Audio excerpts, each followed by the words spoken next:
Welcome to the program. The Specialized Court 1 of the Accra High Court has stayed proceedings in a trial involving former Chief Executive Officer of the National Signals Bureau, Adu-Boahene, and his wife, pending the determination of an injunction application filed at the Supreme Court.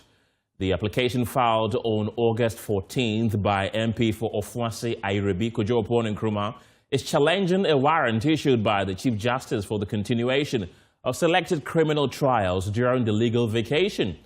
Legal Affairs correspondent Fatal Bayaga is currently at the Accra High Court and is joining me live with the very latest. Fatal, before we talk about this, though, run us through what this case is all about. Hello, Fatal, do I have you? Right, so we're trying to get Fatal Bayaga on the line to give us the very latest on this particular story. And if you're just joining us, it is about the Specialized Court 1 of the Accra High Court has now stayed proceedings in the trial involving former Chief Executive Officer of the National Signals Bureau, Adu-Boahene, and his wife, pending the determination of an injunction application filed at the Supreme Court. Well, the application was filed on August 14 by a Member of Parliament for Akufo-Addo, who is challenging a warrant issued by the Chief Justice for the continuation of selected criminal trials during the legal vacation. Let's get live to Legal Affairs correspondent Fatal Bayaga, who is currently at the Accra High Court for the very latest on this particular development. Fatal, and before we talk about this adjournment, the court first dismissed a letter from the lawyers of Adu-Boahene. What was contained in that letter, and why was it dismissed?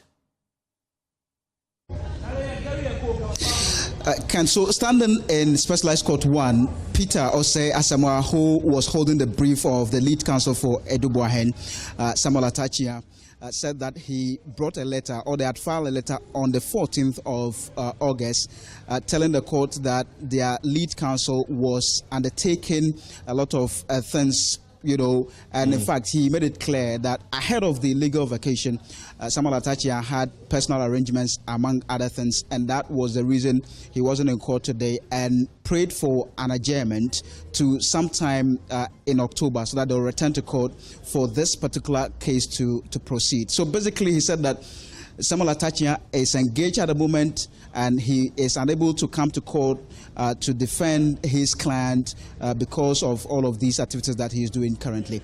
But the trial judge, Francis Apanga Chibonga, said that he does not have the authority to adjourn this case to October because there was a warrant issued by the Chief Justice. And if he goes ahead to adjourn the case, it means that he has disobeyed the warrant issued by the Chief Justice, and therefore, based on that, dismissed this particular letter. Interesting. And after the letter was dismissed, the lawyers made another plea, which succeeded. Is that the case? Absolutely. So on his feet in the same court, Peter Osei Asamoah drew the attention of the court to the fact that Member of Parliament for Akufo-Addo filed an application, and in fact an injunction application at the Supreme Court seeking to challenge that warrant issued by the Chief Justice. And based on that, he prayed to the court for the court to adjourn this particular case until the determination of this matter.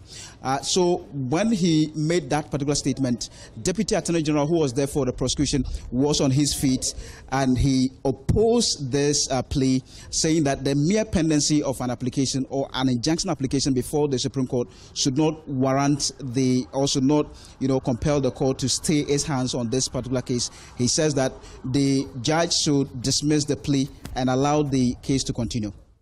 Well, the court upheld that plea, as you've rightly mentioned, and adjourned the case. What reasons did the judge give for this decision? The trial judge, Francis Apanga Chibonga, he says that there are two schools of thoughts that determine this particular matter, or that helps judges in determining this matter. And according to Francis Apanga Chibonga, he said, with the first one saying once an injunction application is pending before a higher court, parties or entities should stay off their hands until the case is determined. That's the first one.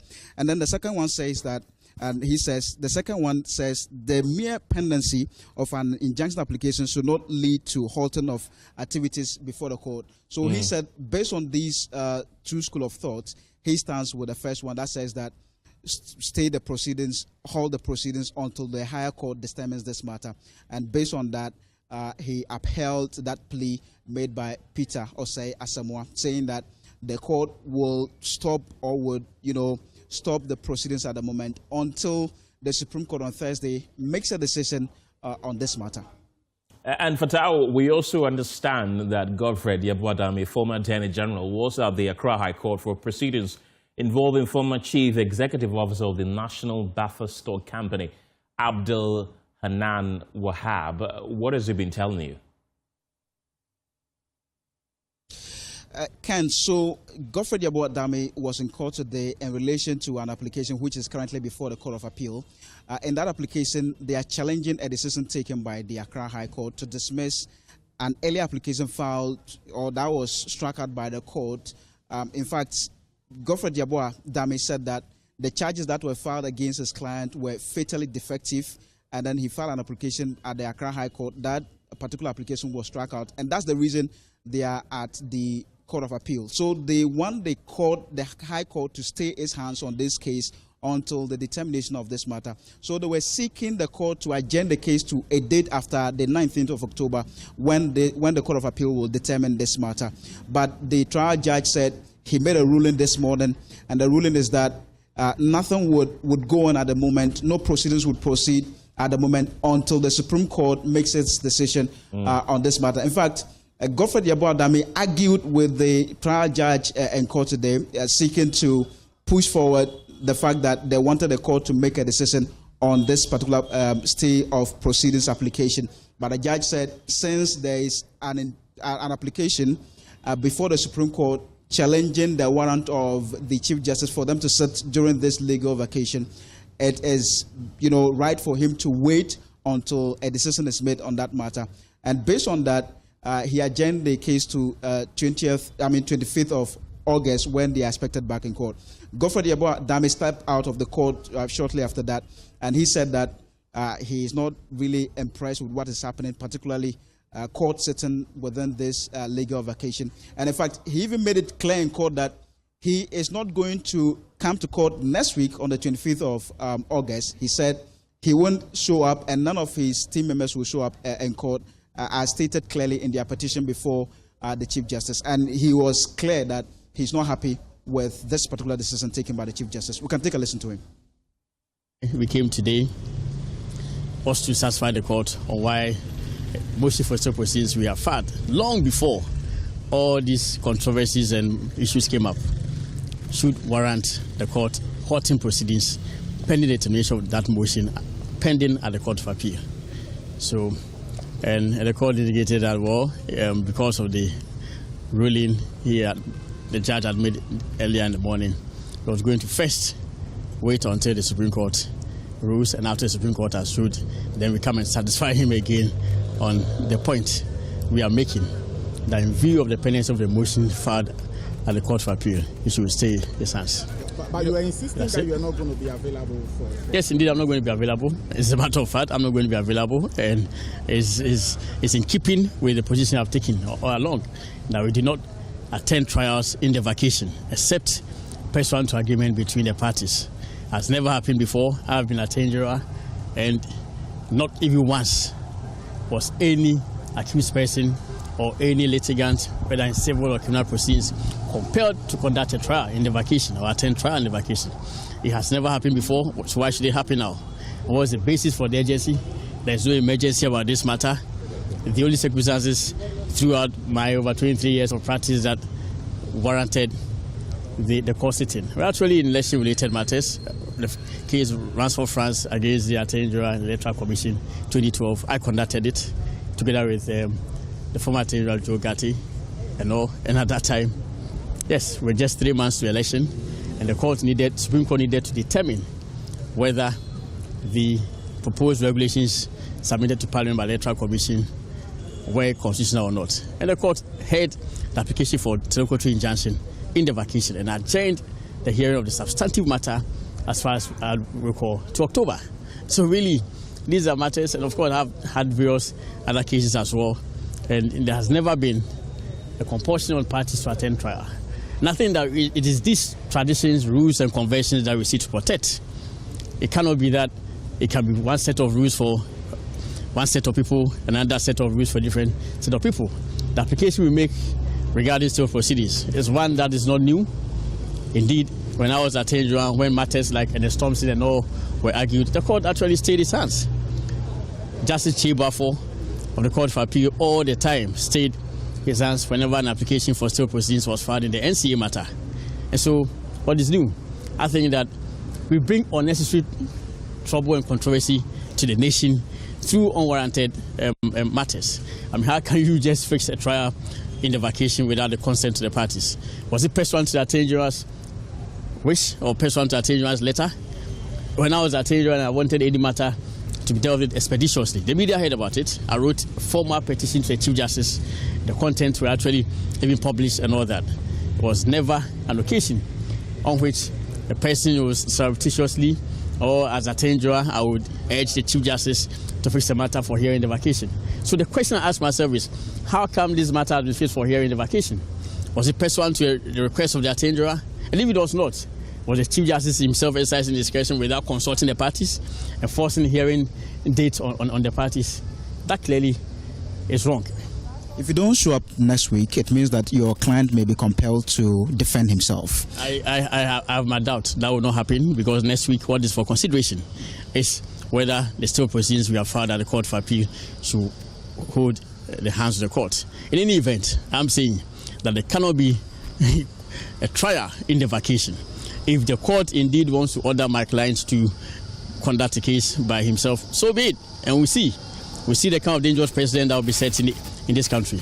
A party has a right to legal representation, to counsel of his choice, and that right is constitutional.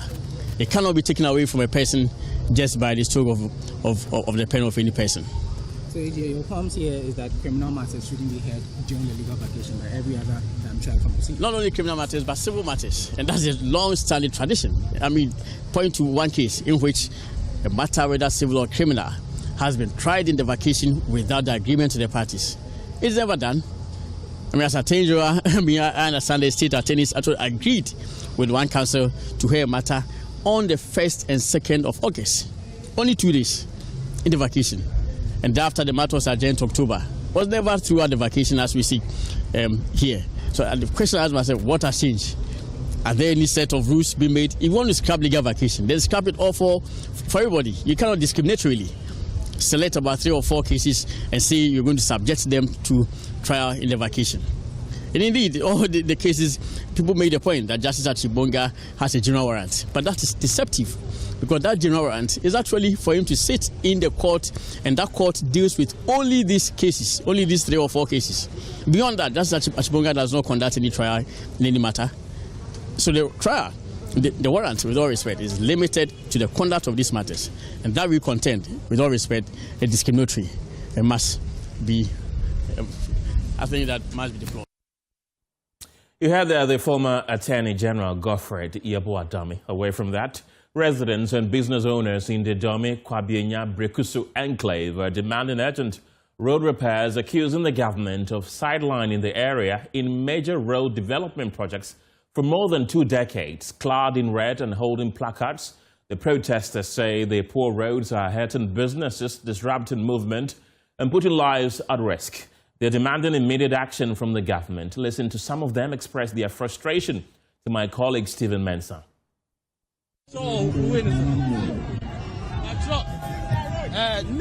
Neglect fix the road. The neglect fix the road. Oma jayemu achedodo. Oma jayemu achedodo. Abaya uja mo de ma sky first contractor. Wa mani sky. Eno oja okoi. Eno ono nso asisa ne niam free road ni so. Basi ko we de kwan na ti ye bra ye sra ban ye bra mahama ban. Okododo wa na okolanche big push ni wasi ahaka ho. Okolanche big push osi Brekusu road ka ho. But contractor bi ani kwan so. Eti ye sra no big push no Nina almost started. Big push road in Nina. And the Brekusu they are one started. So why are you protesting today? Because of our road. Except the road that's killing us. It's a very serious. So Mahama should come and do something for us. And highly. How serious is this? You said? How serious is this? The dust. Because of the dust. We can't. That is killing our business, and the bad road is killing our business. We can't. Please, Mahama, we beg you. I can remember about 8 or 9 years. No, Mahama, what Mahama will tell you says, Brekusu road has been finished, everything, and up to now, nothing. And the dust is killing us. Who the people sell over there in the store, nobody can open. Because why it open, you open a store by 1 o'clock. 30 minutes time, you have to clean that. Every 30 minutes, you have to clean yourself because of the dust. So if they can do anything for us, we are not asking for a big. Even though small, even though sapity, quality, a little quality, we will be appreciative with it. The dust, if the dust go off, we are okay. We are not asking to do what this and that. Little one for us. All right. Thank you so much. For you, have you contacted your MC, your MP? We tried. This is not the first demonstration we've done. Even the previous government, during their 8 years in power, we tried. We did demonstration. They didn't fix it. So since we have a new government in power, we want them to help us fix the road. The road is killing us. We don't get clients. We want people to build in their houses. There are a lot of people who have built houses from Kwame to Brekusu. They are not staying there all because of the dust, the health of their children. We really need a road to be fixed. What business do you do? I'm an agent. I sell lands and I rent buildings too. So I need customers to come around. I really need them to fix the road for us. I really need them. Thank you so much. So a bit of updates as to what they are doing here. Currently, you notice that they are clad in red armbands, holding some placards, some of which read 23 kilometers of neglect is too much. No roads, no votes. Bad roads are killing us. And these are the individuals, tell us that they want government to look at ensure peace. Maybe 20 kilometers from Kwabenya to Kitase, maybe 23 kilometers. We can do it one. How? You just see more dust. If we're selling food, dust. If we do anything, dust. How? So we need advert. For now. We give it 3 days. 3 days. We start from project 3 days time. So 3 days is too long. 3 days is too long. So we will start from tomorrow. We come and so we don't need to start again. So these individuals are protesting and they say that they will need government to look at fixing the roads quickly. They started protesting early this morning and they were moving from Brekusu. They moved through some principal streets of this constituency, actually moved through the Kwabenya roundabout and are moving to the seat of government here in this constituency. I understand they'll be moving to the MP's office and the MC's office. But then a state of the road. This will be the state of the road. Some untied portions of the road. And these individuals say this is bad enough for their vehicles and it's affecting their health. Actually, we've seen members of the Ghana Police Service and some other security agencies all present here. And they've actually caused some heavy gridlock on this stretch. And they say that they will need government to look as quickly as possible to fix the roads.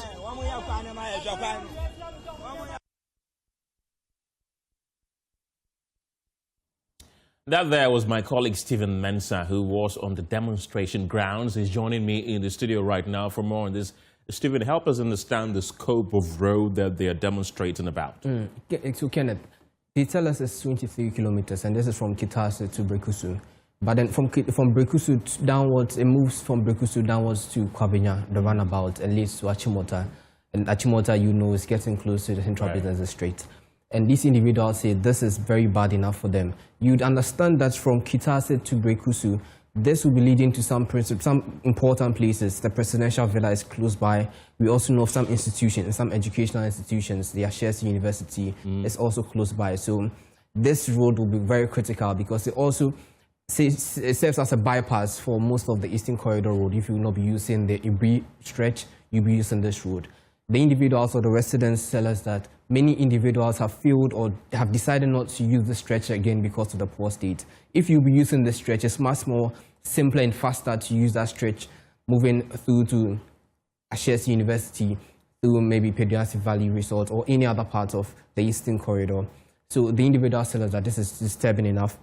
And it's surprising enough, every 50 kilometers or close to 100 kilometers, you notice some institutions over there is either an eatery or restaurant or an educational facility or someone's shop, for instance, is close by. And they tell us that for eateries, for instance, or restaurants, for instance, the restaurant owners or the business owners tell us they have to be cleaning their shops every 30 minutes because of the amount of dust that gathers from the stretch of the road. For the schools as well, most of the schools have very strict regimes in terms of measures in ensuring that the students do not catch any respiratory diseases because of the dust on the road. We spoke to some drivers as well, and they tell us that they have to be changing their parts, their spare parts, engines, their plugs, and some other spare parts of their vehicles because of the poor state of the road.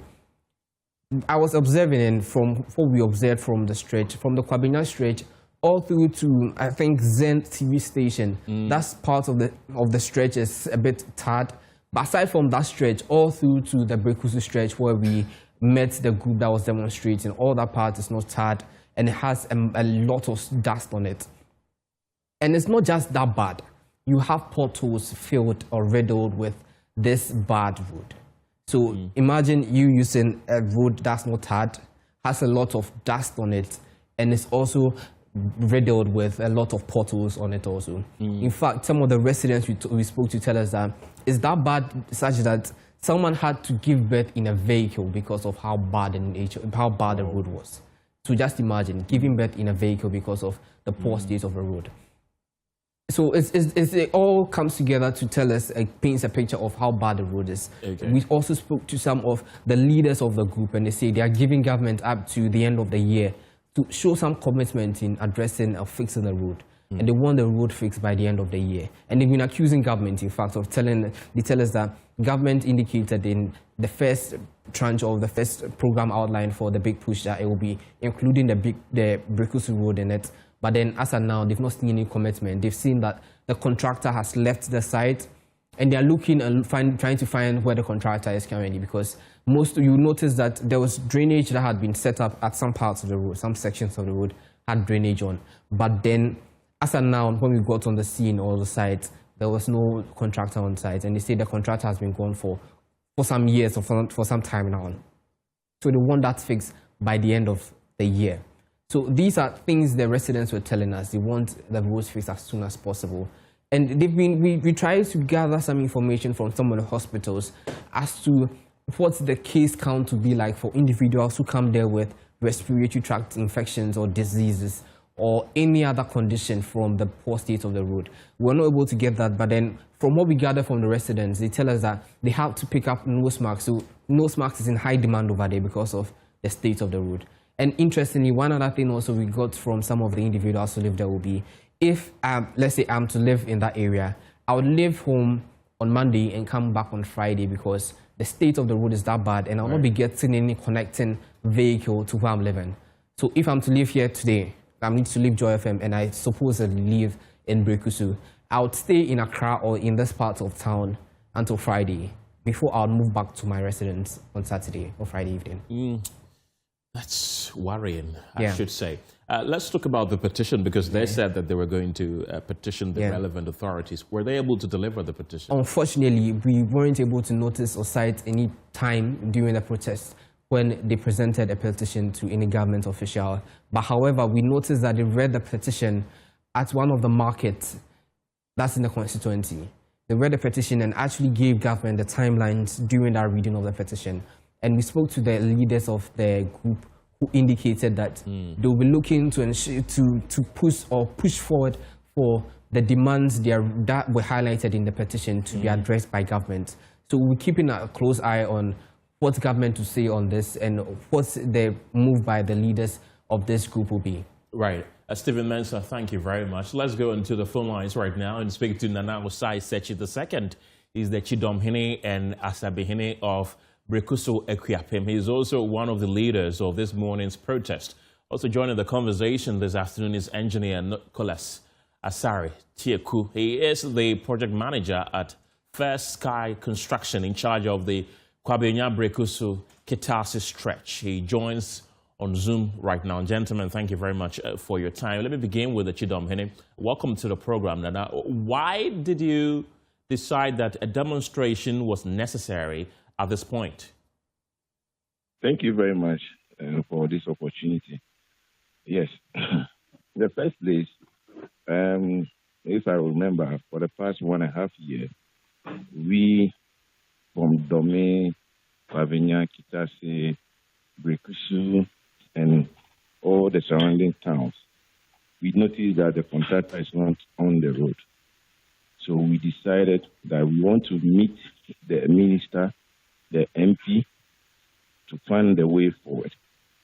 So in the first place, we had a stakeholders meeting and we invited our MPs.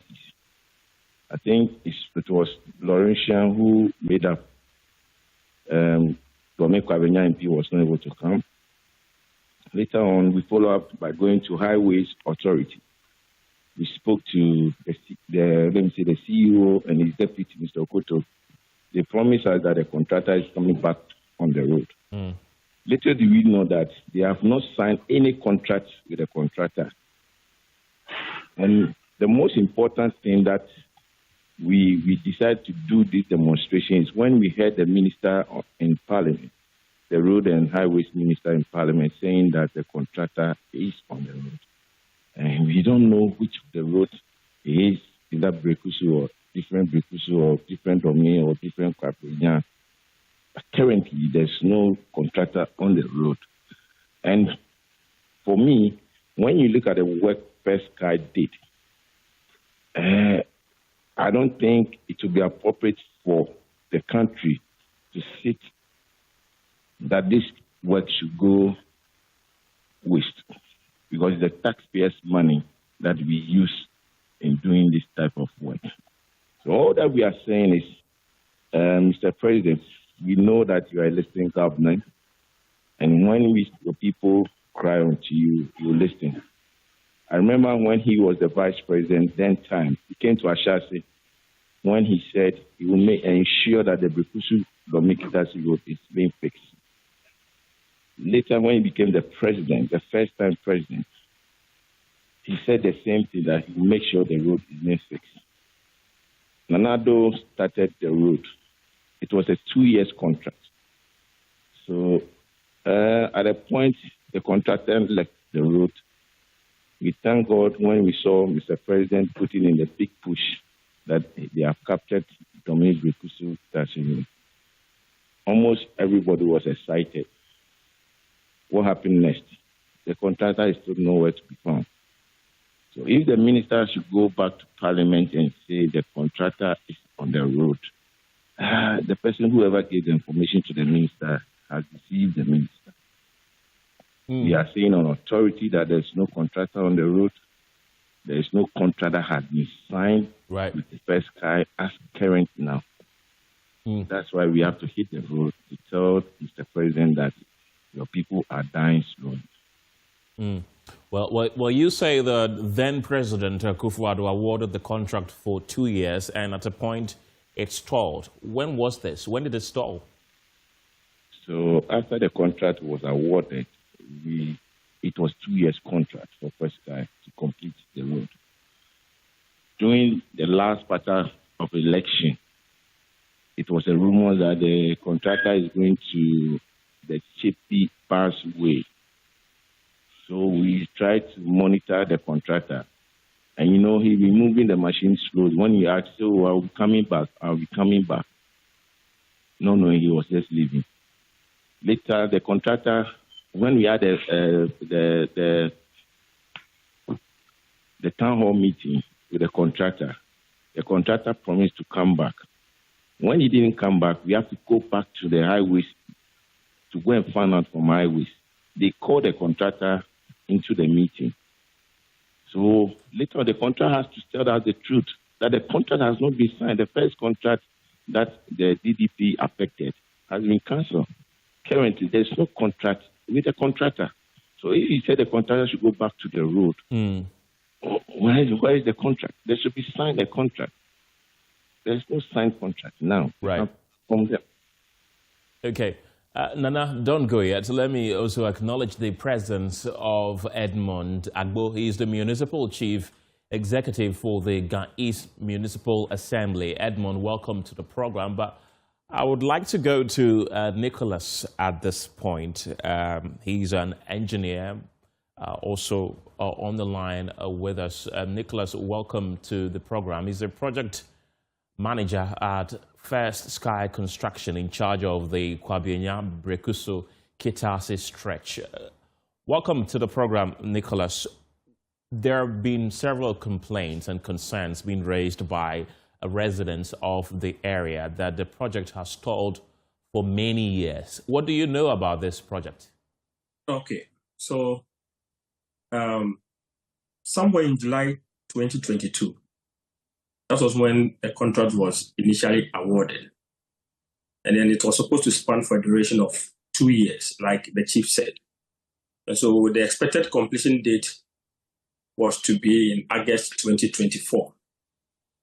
However, due to the domestic debt exchange program, which aimed at restoring macroeconomic stability and debt sustainability, the Domeketasi Road Rehabilitation Project was also affected. And so the project began suffering from financial constraints from January 2023. And so works started slowing down until in August 2024, when the consultant, Pace Consult, left the project site. So we needed to find out why. And then because per the terms of the contract, once you don't have a consultant on site, then the contractor wasn't going to be able to proceed with the remaining works that were to be executed. And so it was there that we found out that the Kuwait Fund for Arab Economic Development had suspended their withdrawal right on all active loan agreements. And the Domeketasi Road Rehabilitation Project was a loan project which was being funded by the Kuwaiti government. And so once there was no funding source for the project, from that time, the works came to a halt. Work stalled until somewhere in January 2026, that's this year, when I was notified by my superiors that government has given some assurance through the government, through the Ghana Highway Authority, that the contract was going to be reassessed and be re-signed, and so we should remobilize and go back to site. That we did. And so in February of this year, we went back to site and then began laying of the sub-base course of the road from kilometer 4 of the project. And we did about 3 kilometers, all in anticipation of the contract being re-signed. However, as we speak, that has not been done. And so it became a bit difficult for us to continue working. And so that is where we stand now. Okay, so if I understand you clearly, you were instructed to go back in January this year without a formal contract. Is that the case? Yeah, yes, please, without a formal contract. So the 3 kilometer stretch of road you constructed until February, you are not paid for it? No, we started actually from February. Okay. Yes. Until somewhere in, let's say, May, June, when the rain started trickling in heavily, that we stopped work. And all those works have not been paid for. Okay. Yes, as we speak now. And we still do not have any new contract as I speak with you. But what convinced you to go back to the site even without a formal contract? Why did you decide to do that? Well, we received, like I said, that assurance through the Ghana Highway Authority, who are implementing agencies on behalf of the Ministry of Roads, through a letter of comfort. And usually when you get that, then you are very sure that sooner or later, some form of contract was going, or some form of agreement was going to be reached. So we went back and then started. However, even before this time, we occasionally did go back there to grade the road to make it more travel during occasions when it became bad. But this time around, when we went back, it was not just grading of the road to make it comfortable for motorists to traverse, we started laying of the sub-base, which is part of the pavement structure of the road. And we did 3 kilometers of that. And thinking that at that point, some form of formal agreement was going to be reached. But that wasn't done. And so it became a bit difficult for us to continue with the works. Is that what transpired when the contract was initially awarded in 2022? Were you given assurances before formal contracts were signed? No, that one, the contract was signed. Okay. There was a formal contract, and it was awarded, like I said, in July 2022. Okay. And so we're working based on that contract until in 2024 in August, when the loan agreement was suspended by the Kuwaiti government. And so it meant that there was no funding source for the project, which literally meant that that old contract had been, let's say, placed aside. Nicholas, don't go yet. Let me go to Edmund Agbo. He is the Municipal Chief Executive for the Ga East Municipality. Mr. MC, welcome to the program. First of all, I would like to find out from you if you have received any petition from the protesters who demonstrated today.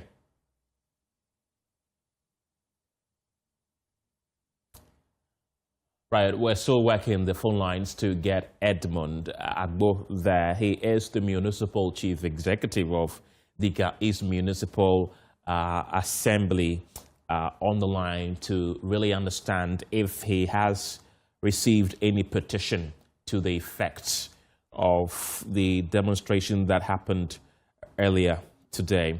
Let me bring back Nana Osai Sechi, the second. Is the Chidomhene and Asabihene of Brekuso Equiapem. Nana, when the demonstration concluded today, we got the information that you were going to present a formal petition to the relevant authorities. Did that happen? Much again. After the demonstration, like you said, the ministers, the RMP is supposed to be there because officially we went there and gave them a letter of invitation. During 1 week to the period, we went there again to remind them, which I was part of it. But because they don't give respect to the people who voted for them, they were not here to receive, neither did they send anyone to come and receive on their behalf. And that I feel very, very, very, very, very, very, very disrespect to the people that voted them into power. So they were not here. None of them was here. Nobody was here to receive it. Okay. Who was the petition addressed to? So we have to read it to the press, we have to read it to the people, we copy the media that came all over, and that is it. So what we are trying to do is, as a group, stakeholders, that they represent us in Parliament, if they soon forgotten, they are representing us. So what we are trying to do, we are going to write official petition to the Parliament House, the Minister, the Presidency. We are going to petition them. We've been hearing from Nicholas Asari Tieku, who is an engineer, and he says that they were instructed to come back to the site in February this year, and until May, they had constructed 3 kilometers of roads until no formal letter of their contract being awarded was given, and they decided to withdraw their services. Can you confirm or deny that? Did you see any road projects going on between February and May this year on that stretch? Yes, please. They were there to start the work, in which we went to the site to take video to ask them that their presence here again. Has any contract been signed? Like he said, there was a letter of comfort that was given to them that tells us that the contractor is coming back to the road. Unfortunate for us, little do we know that it will get to this point where they will back again. Do you know the sad story about this whole thing? The work the contractor have done, mixing the 040 or whatever they call for the sub-base. You know our place is a hilly area. So after some time, when it starts raining, that 3 kilometer stretch that has been worked on will go back to the worst case, because the taxpayers' money is going back to the drain. That is the most difficult part of this whole issue. We are just causing financial loss to the state. Right. All the drainage that they started construction, half of them is almost damaged. So who is going to pay it? Either the contractor comes back to the road. Is he going to be paid extra money to construct different drains again? Or the contractor is going to use his own money? Or you and I, our taxpayers' money, is the same money again that what that has been done, 60% or whatever percent that has been done. We are just sitting down so that this whole thing go back to the drain. I think it's very bad. We've all seen how deplorable the road is, but you live there. You have many of your subjects also living there. Give us a picture of how this is impacting your life, health-wise, traveling-wise, everyday life-wise. So as I speak to you now, personally, I have a back pain because of driving, because of sitting in the car, the potholes, the bumping of the road. So as I sit now, I have a back pain issue that I'm treating. The dust. When you drive from town and you get to Dome and you are heading towards Kwabena to Brekusu, it's another nightmare. Sometimes you feel like either to carry your car to walk to the house. I have my house, I have my wife and my kids are staying there. I have my family members, I have loved ones. We are all staying there. So the nature of the road is affecting our livelihood. Nothing health-wise, and business are collapsing. Everything that you are doing around from Dome to Kitase, you are the mercy of God. You can ask everybody. Come to our rooms, our shops, our schools. The first video Joy FM came to me. You can check the dust following the students when they are close from school to the house. Sometimes you feel like crying. Right. Crying. It is indeed terrifying, the visuals that we got from that area. Our reporter, Stephen Mensah, who covered the protest earlier today, tells me that due to the poor nature of the roads there are some people who move out on Monday and do not return until the weekend. Are you part of those people? Unfortunately for me, my situation is different. Being a chief that you have subjects under you, you can't leave them. So I'm forced to stay in the task with my people. If I'm leaving, it means I have to live with my people. And where are we going? This is where God gave us. This is our ancestors' home. This is where we were born. So I'm living here with my family, like I said, with my loved ones and the people that God has given us to rule. And how is it affecting emergency responses? For example, there can be a fire outbreak in the area. There can be... Let me tell you a story that happened. I was driving from the house to Kwabena when I got to a place called Aladdin Hotel. And there's this pregnant woman that was being carried to a hospital. And the taxi that is carrying the pregnant woman has broken down.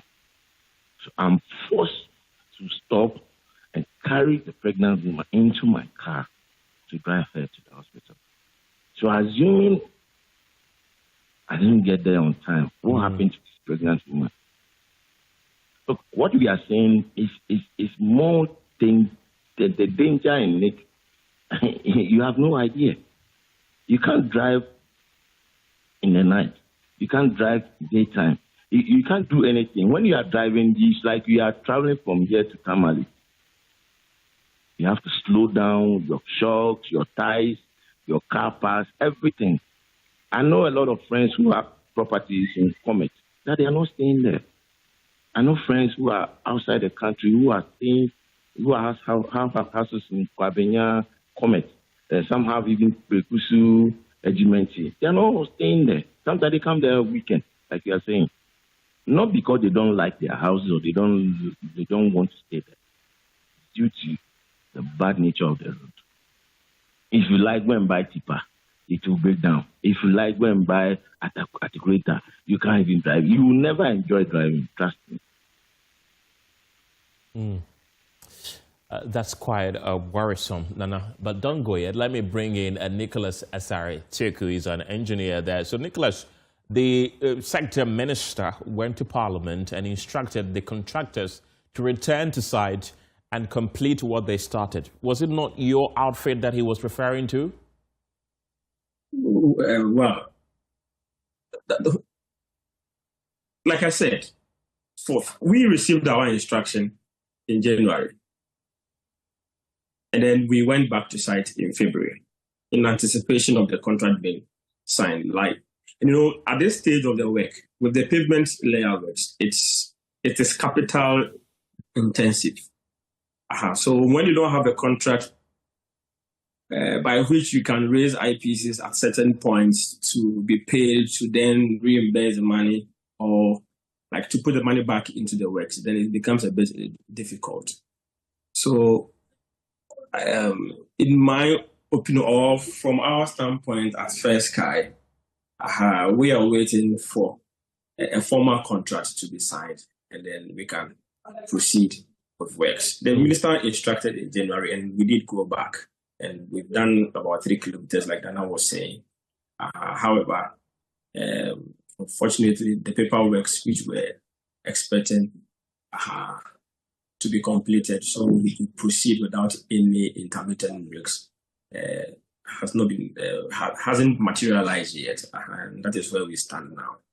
As project manager, if I should get to the note from my superiors that we have funds to proceed, why not? I'll go back and then proceed with the works. Should the contract be signed today, how long will it take for construction to complete?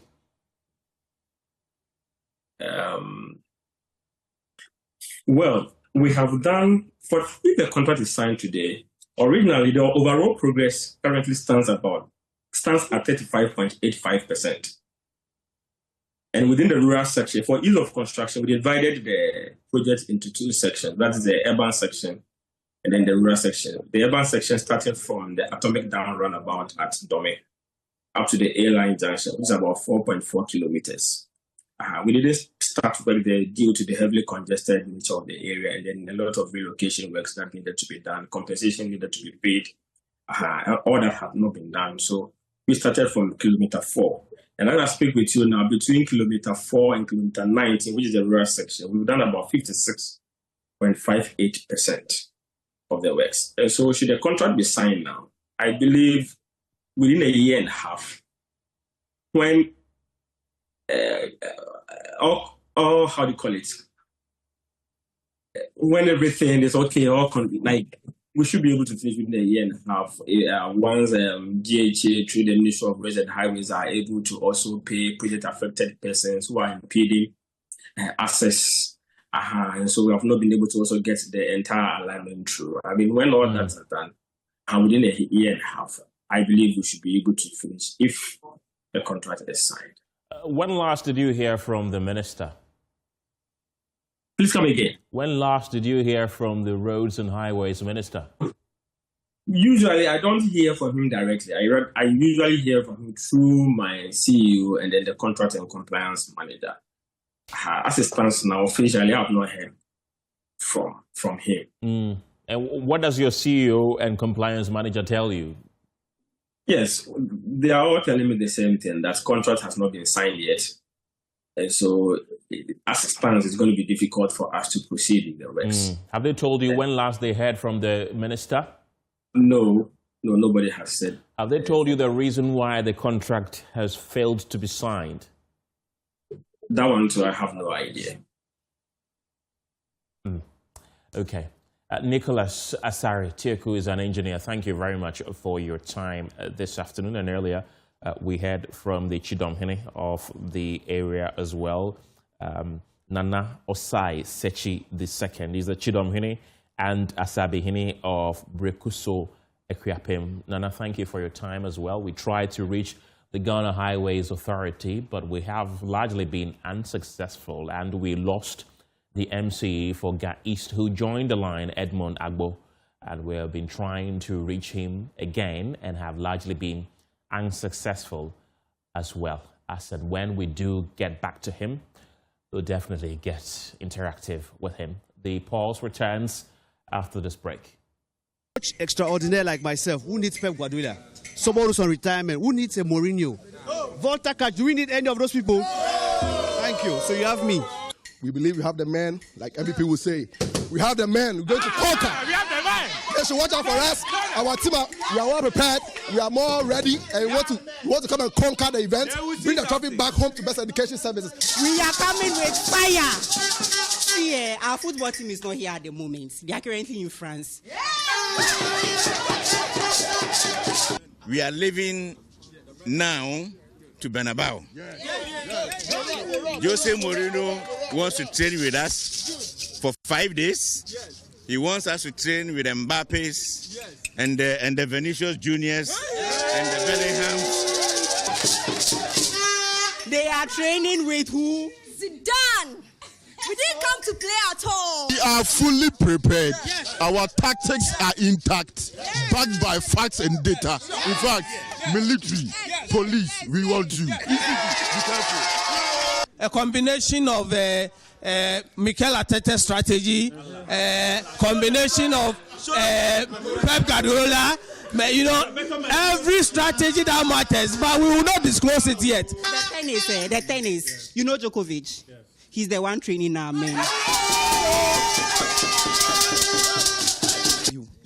Expect the heat now.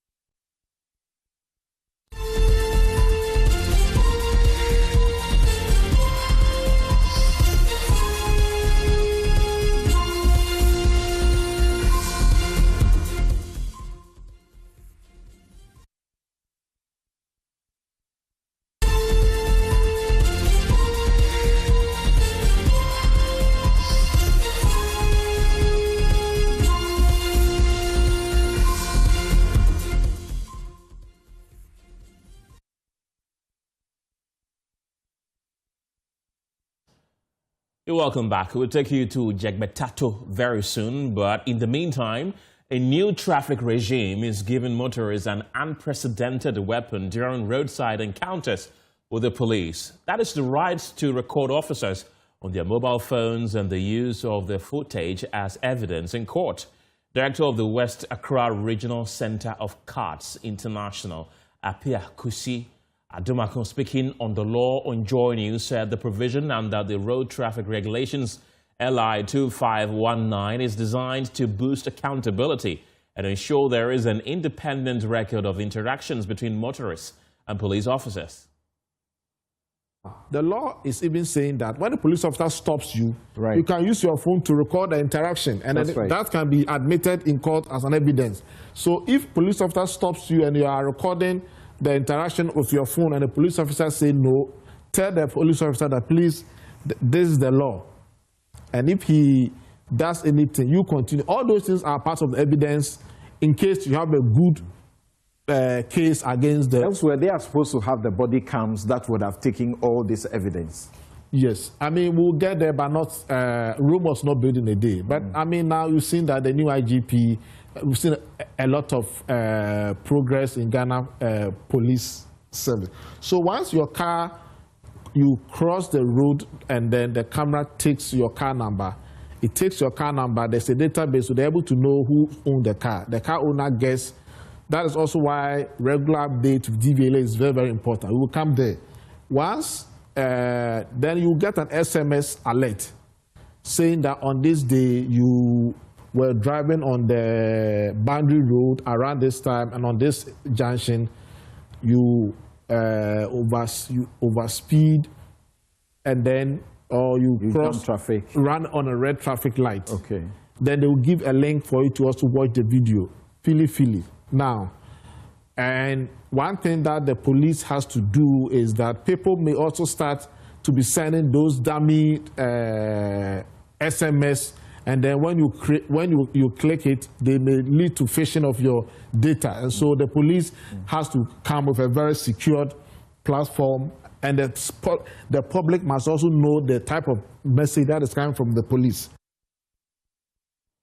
Well, on the other hand, the National Road Safety Authority's Director of Regulation, Inspection and Compliance, Kwame Adu-Boahene, says the police is well equipped to see through the transformation the law brings. He also spoke on the law on Joy News.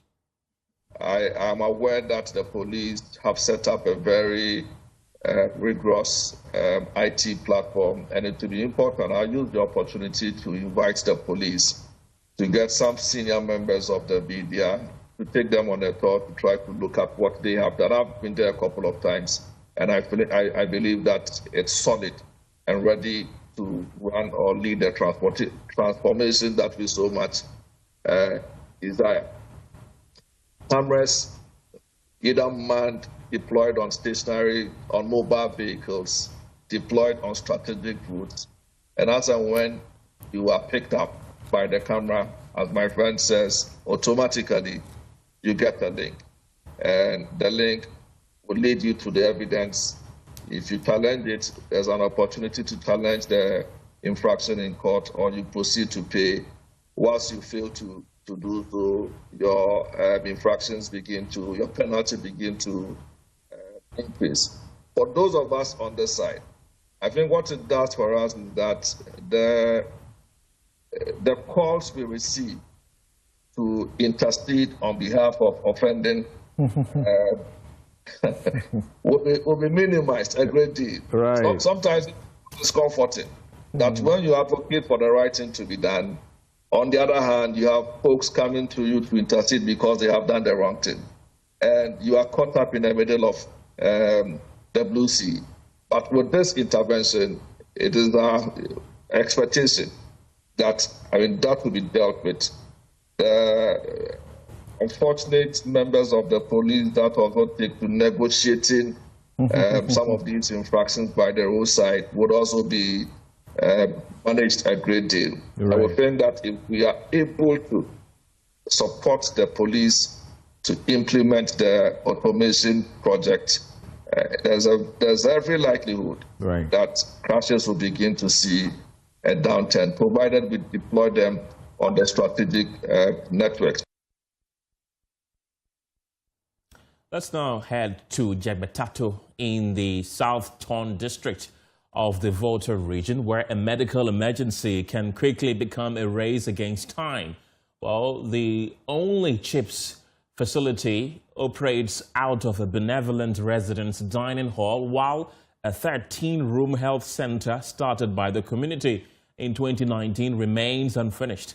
When illness or emergency strike, patients, including pregnant women, must make the difficult journey to Sogakope, sometimes on the back of a motorbike navigating deplorable roads. Kwame Yanka has more in this report.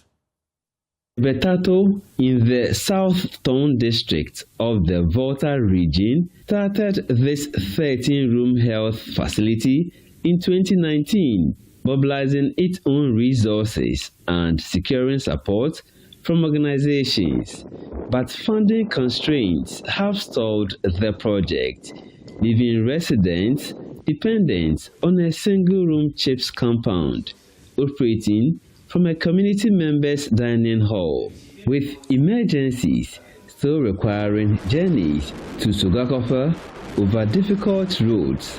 Residents say the delay is taking a heavy toll. Here is Assembly Member for the area, Peter Doe. It's only one room, and they are using it to do minor things. So if we finish this project, it will help us to, people can deliver here, people can do many things, blood tests, anything, they can do it here. We normally go to Sogakope, but before calling car from Sogakope come here, it means a lot of people losing their life. That have encouraged us to put up something here so that we can save life. So if this project was completed, it will save a lot of life. With the project stalled at the finishing stage, Peter Doe is appealing for support to get the facility completed. Yeah, I'm appealing to the health minister the government and the regional minister, DCE and the MP, they should come to our aid so that we complete this project and then we can save life more. Meanwhile, opinion leader Enoch Amekuji is pleading with government to step in. So this project is very key to me because our health situation here is not anything to write home about. Because whenever somebody is sick or an emergency, we have to ride the person to Sogakofe on motorbike because the road also is not good. So in so doing, some lost their life on the way. Yeah, the project is delayed. I'm so worried because we don't have funds to complete the project. So we are appealing to individuals, we are appealing to benevolent societies, we are appealing to the government, we are appealing to health minister, we are appealing to the health directorate to come to our aid so that the project will be completed in due time so that lives will be saved. The community has also provided 21 acres of land for the project's future expansion. Residents of Jebetato and other communities within South Tone are having a great challenge in accessing basic health care despite having started this all-important project. They are asking government and other institutions to come to their aid. From Jebetato in the South Tone district, this has been Kwame Yanka for Joy News. Thank you very much, Kwame. And joining me right now on Zoom is the MP for South Tone, Maxwell Lukuto. Mr. Lukuto, welcome to the program. Have these concerns regarding residents of Agave, Jebetato come to your attention? Thank you so much, and good afternoon to you and all the listeners and residents of Jebetato. Let me say yes, this has come to my notice. Of course, it's been started since 2019 when I was not a member of parliament, but every opportunity I had, I gave any support that was required of me as much as I could. And I had another letter from the community on the 1st of, I had a copy of the letter here, on the 2nd of January 2026, requesting for materials to be able to complete the project. So I approved 100 bags of cement to be given to the community for the continuation and completion. During the Easter break, usually they meet during the Easter to raise funds to be able to do their community projects. Let me also use the opportunity to congratulate them for a good vision and the work they have done so far. It is true, I was on the site during the Easter break to look at what they've done. And my advice was that, as it was, I saw, we need to do the external, we need to do burglar proofing over the windows and the doors so that we can secure the whole project, so that we could also think about finishing a room or two or at least three so that they can move from the residence of the benevolent individual whom I also met during the Easter. And let me say congratulations to him, kudos to him. We are grateful he's giving his personal residence to the community to use for a chief's compound. And so I asked that an invoice or an estimate be made on the burglar proofing of the whole facility. It was sent to my office. It's been approved. We operate with the common fund. At the time it was approved, the common fund hadn't come. But now I'm aware it's come. The assembly is going through the process to release that money for them so that they could use to do the burglar proofing of the entire facility. My advice to them was that after we do the burglar proofing, then we can concentrate and finish maybe 2 or 3 rooms so that they can move from where they are currently to that room whilst we take time to finish the whole project. I'm also aware that the District Assembly has made some provision for them in this year's budget to be able to give them the necessary assistance to be able to finish. The truth and the fact of the matter is that we were also with them last Monday at the community deba of the whole Agave states. And so we met, I think about 6 of the assembly members and community members. I'm sure the numbers we had were over 200. There was a community deba, the road issue was brought to our attention, the chief's compound, the E-block and all other programs and projects that they have outstanding. And we gave them the necessary assurance that we will do everything to ensure that it's completed.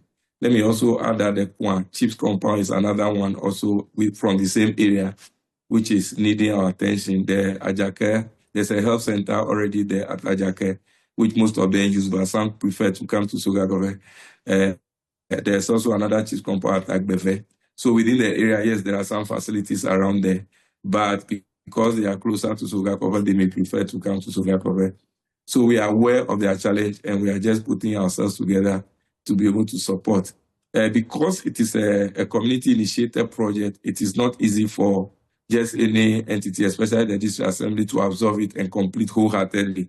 So what I hear they want to do will be to use this as part of the legacy projects that's been handed over so that they can see how best they sort it out. So let me give them all the assurance that myself and the district chief executive, Honorable Victoria Jeklo, are putting our thoughts together to be able to give them the necessary support as much as possible so that they can move from the residence of the benevolent individual and go to their main facility. Well, there's an avalanche of challenges in that area. We are also told that health facilities in Agave, Afudome, Akplale, and Dodokofe are all in a deplorable state. How soon should residents in these areas expect a solution? Yeah, so Dodokofe, Agbakofe were two health centers that, as a member of parliament, I renovated when I came to office. I know that Dodokofe still needs a lab, which the community is also helping construct. I'm also ready to help them finish up that lab and operationalize it. Akplale, yes, I'm aware, also has some future.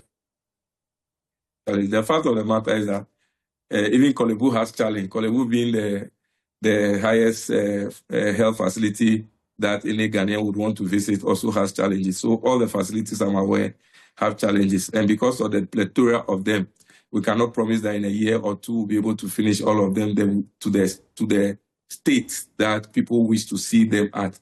And so we touch one after the other. Like I spoke earlier, I'd already given my support to the Jebetato Chiefs Compound. I'd also extended some support to Kwan Chiefs Compound. I did Agbakope Chiefs Health Center, Dodokofe Health Center, and even Kutame Health Center, and all the facilities that are available. Currently, the next one under my radar is the Gamenu Chiefs Compound. So we have a lot of them that we cannot say that within a year we'll be able to finish all of them. But the promise is that our eyes are on the ball, and we ensure that whatever our people need, we provide so that we'll take pressure off the main facilities we have in Sogakove, so that much more of these issues can be treated in the Chiefs compounds, being the concept of Chiefs. So I just pray and hope that the community itself, which has started the project, like I said earlier, kudos to them for a good job. I thought that if they had made it a little smaller, they would have completed whilst we do the expansion.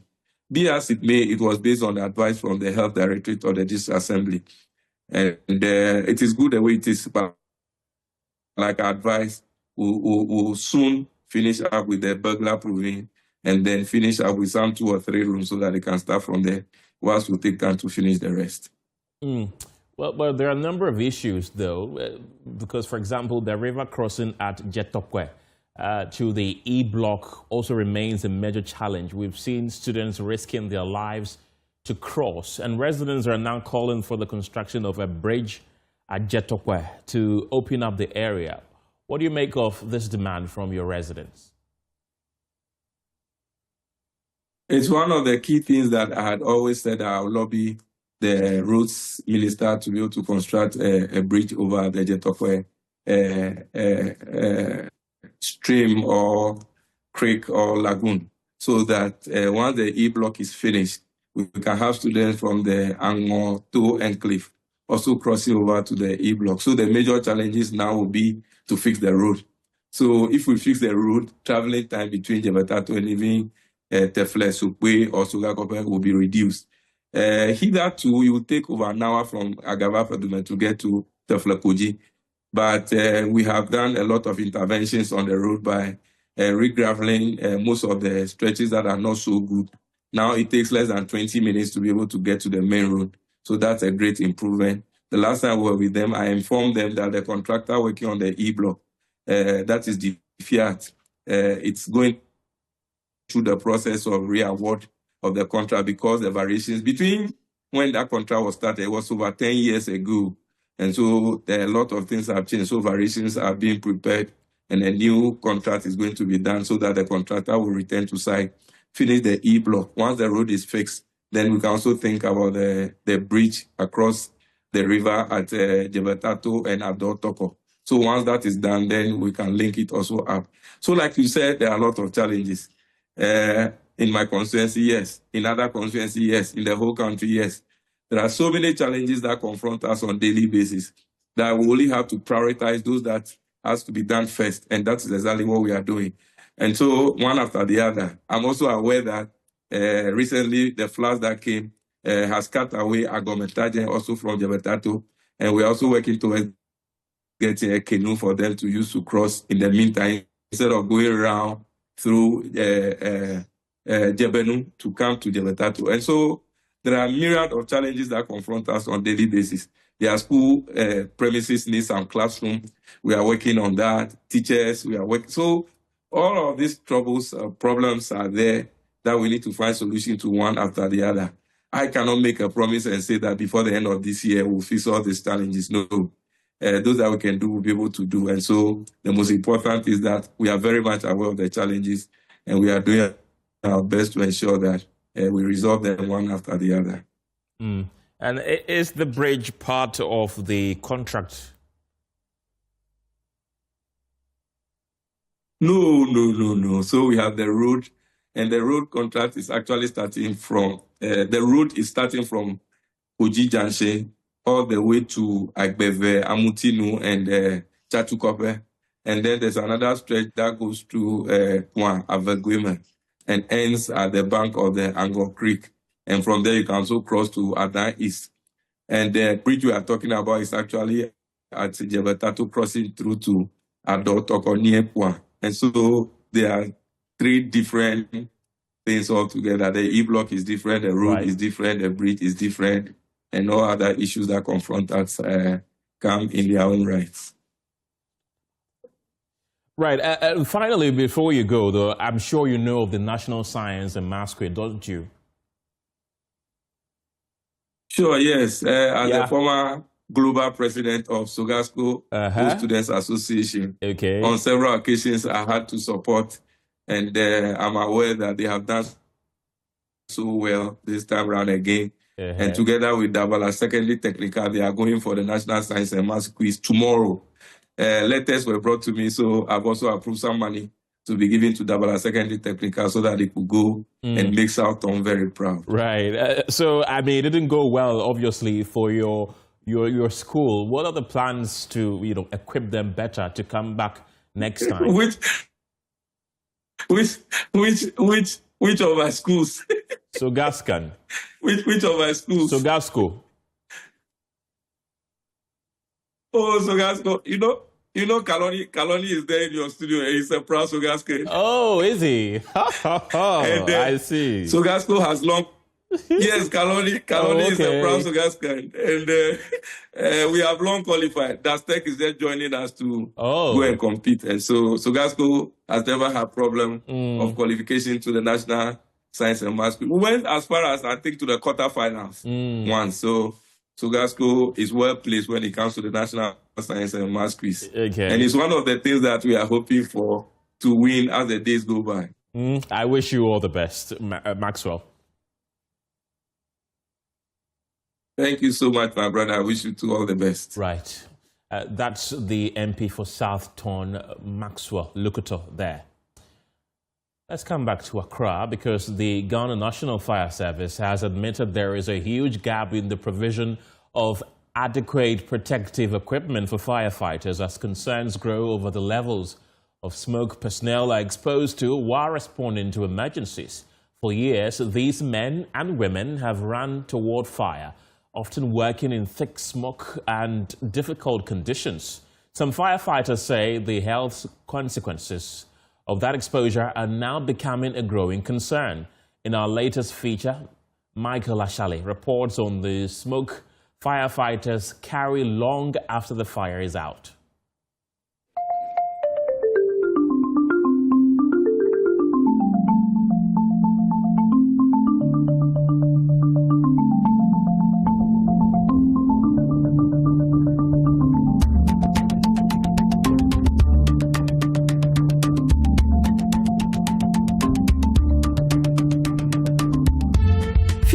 years ago, a burning passion led Station Officer Abubakar Mohammed into the Ghana National Fire Service.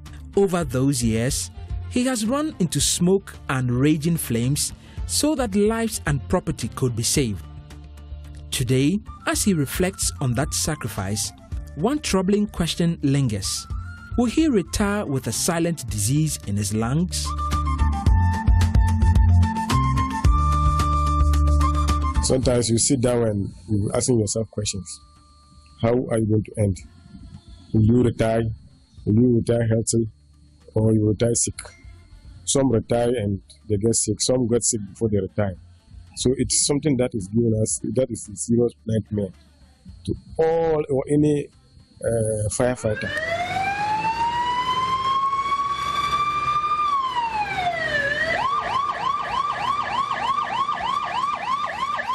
It is a sacrifice that began with almost nothing.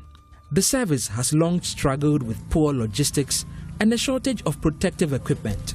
In Abubakar's early days, fighting a fire could mean arriving with buckets of water and tree branches and no breathing apparatus at all.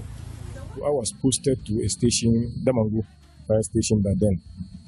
I got there and the car was out of commission as a recruit. So at that time, we got to extend that where if there is a fire call, we have to use our motorbikes. You use your motorbike, you carry a ladder, first floor ladder, you get to the scene.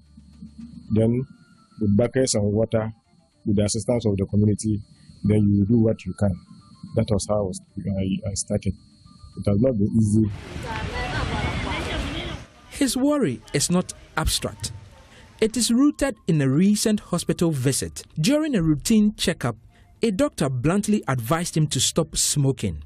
But Abubakar had never smoked a cigarette in his life. His lungs were telling a different story, one shaped by years of inhaling thick smoke on the job. Yes, I remember I one time visited a health facility and I was advised to stop smoking. I told the doctor that I don't smoke. I'm just a fire officer who is always at the front line. So if you detect any smoke in me or sign of maybe smoking, I don't smoke. I only fight fire. Around the world, the danger is well documented. In the United States, a landmark study followed nearly 30,000 firefighters. It found they were 14% more likely to die from cancer than the general public, with higher rates of cancers of the respiratory, digestive, and urinary systems. In Britain, researchers studied firefighters who battled the 2017 Grenfell Tower fire disaster that left 72 people dead. About 1 in 4 later reported long-term health problems, and the researchers found a strong link to the smoke they had breathed. In Ghana, there are no such studies. There is only the lived experience of officers like Abubakar quietly accumulating layers of smoke in their lungs. And he is not alone. Station Officer Zakaria Yakubu has served for 4 years. He is breathing what Abubakar breathed for 15, and he's still doing it with outdated equipment. Yakubu says the main problem for him is the shortage of fire trucks, also known as tenders. Almost all our tenders are grouped. For example, this regional headquarters substation, getting to a year now, our tender is grouped. We don't have a tender here. And if you watch the whole Tamale, for now it is only 2 tenders that we have for Tamale and its surrounding villages. So the challenges are numerous. It is a demanding terrain. In northern Ghana, burning the land is woven into daily life, and each dry season, the region loses large stretches of forest to fire, sending tons of carbon into the air Yakubu and his colleagues breathe. At every fire, officers are supposed to wear breathing apparatus. But across the northern region, these are in short supply, so officers share them and sometimes pay for it with their health. When I came and I started using some of the PPEs that we have here, I was infected with some rashes from my head. I battled with these rashes. I spent a lot of money on it before, by God's grace, I was able to get medication for it. So sharing the same PPEs with sweat at the fire ground, we don't have disinfectants, like things that we use to disinfect the clothing. The only thing we do is to wash or dry them. In most cases, we even dry, not wash it. So that's what the risk in it. We are all exposed to it. For Yakubu, the deeper fear comes when the air itself runs out. Well, normally, when we get to a fire scene and we realize that where you are to enter is a thick smoke, we have what we call a BA. That is what we are going to use. But sometimes the BA, the oxygen that is to save you, may not be enough, or it wouldn't be there at all for you to use. See? So in such an instance, what then do you do? Well, you try to perform magic, and at the end you inhale the smoke.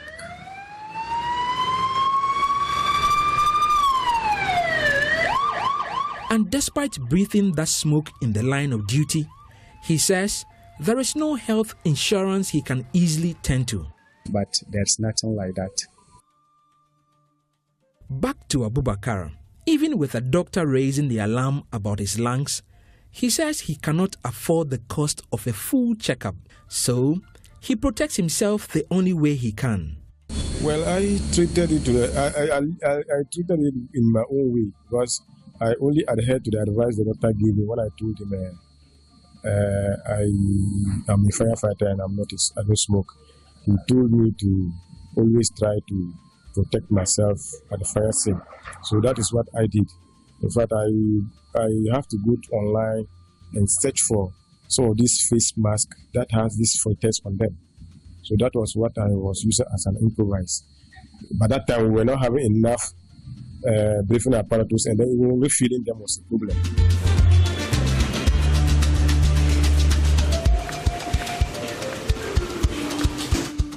What is at stake medically? Long-term smoke exposure can run from chest infections to scarring of the lungs and cancer. Professor Adamu Isaka is an associate professor of thoracic surgery at Tamale Teaching Hospital and the UDS School of Medicine. He sees these cases regularly. Normally, the impact that we are seeing is a spectrum from benign lung conditions to malignant lung conditions, including lung cancer. Of recent, some of myself and other colleagues will publish on the lung cancer issue in Ghana. And smoking is a key factor. But when it comes to the smoke, normally we are not able to identify the patients who are exposed to cigarette smoking. So even though it's not well documented, we know that the smoke from all forms of bush burning, firefighting, from exhaust fumes, they are all causes of that. And especially for our firefighters who, when they go in, there's a thick smoke. If you are not wearing the proper PPIs and then you are inhaling them, it has a short-term impact and then it has a long-term impact. So if in the short term, you are going to have respiratory problems, starting from you having the infections like being more susceptible to pneumonia. And then in the midterm, you'll be having some lung diseases where the patient is consistently feeling tired because the lung is losing its normal tissues, which normally we'll be referring it as the person having lung fibrosis. And the most important question of all, can the damage be undone? The exposure is like cumulative. So if you get a few of them and then the exposure stops, then it means there is likely, if the damage is not severe, then the damage is likely to be reversed. So like the chance in the early stages you get exposed, then maybe it's an upper respiratory system, start with pneumonia. If the exposure doesn't continue, then there's no problem with that. But most of the people that would do it, it's a continuous exposure. So when you have the continuous exposure, where now the lung starts losing its functionality, where the fibrosis starts setting in, then normally at that point, then it seems like the reversing, unless you see a specialist using very dedicated medications, then that might delay the progression. But in terms of reversing it back to normal, becomes impossible. So what does the service say? Hudu Baba is the Northern Regional Public Relations Officer. He says breathing apparatus has been provided, but not enough for every officer to have their own. For instance, in our region here, we have a plant whereby we used to fill every breathing apparatus equipment. The districts do come and refill them. As and when they exhaust the content, they bring it and it is being refilled for them to be used. Ideally, because of sicknesses and diseases, we prefer every fireman has a dedicated equipment, or better still, an apparatus. But because of the lack of the logistics, we are not able to do that. On the health burden, he makes a striking admission. Officially, no officer's illness has ever been traced to the job because proving it is so difficult. To be honest with you, it doesn't really come like that. That report doesn't come. And I will associate that to ignorance. They need more education. Sometimes a personnel can be sick without knowing the cause of his sickness. That may be the reason why we don't receive such reports. And on insurance, he insists that cover exists, but concedes that getting it when you need it most is the problem. The service has provided the personnel with this glyco insurance. And so they contribute, and a component of the contribution is to take care of our health. And so it's when you need the services immediately, maybe you don't have the money. You see, that is a challenge, because sometimes it is difficult for somebody to visit the hospital simply because the person doesn't have the money at the time. And so the insurance should have been in a way that once you get to the hospital, you are treated of the glyco at the headquarters, so that it will be facilitated for you to get that component to take care of you. So in effect, it is there.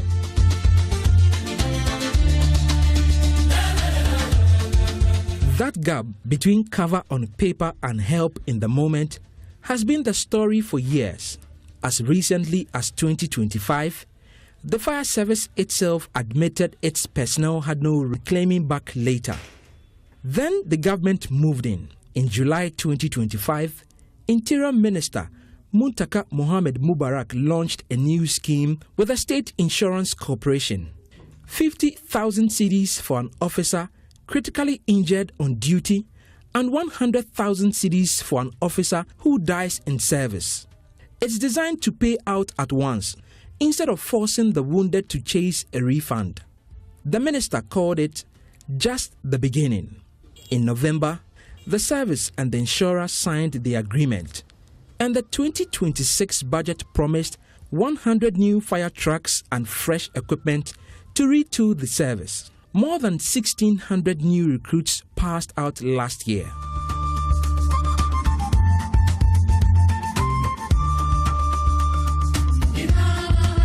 But there's a gap this new support does not close.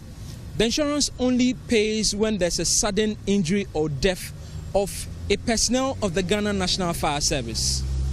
Not for the slow accumulating smoke in the lungs and body of many of these personnel that work day and night.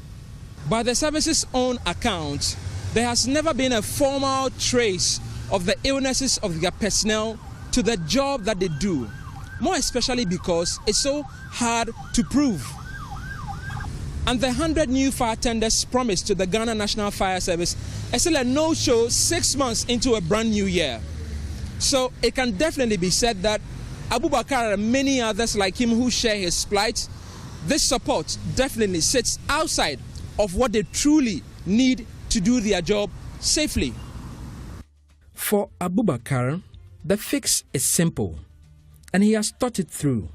Each and every person should get his or her PPEs, and then also have an insurance. And in my case, when I say insurance, I truly don't agree with falling sick, footing your own bills, then you come and you apply for refund, or they will pay you back your money. If the service is able to get a very standard health insurance card for each officer, so that immediately you step in a facility, because when you step in a facility, you start spending, and at that point in time, as whether you have the money or not, you don't know. So if you have that card, immediately you enter, the card will take care of your first entry. Whatever happens later, you can still do that, and then if there is the need for refund, then it will be refunded.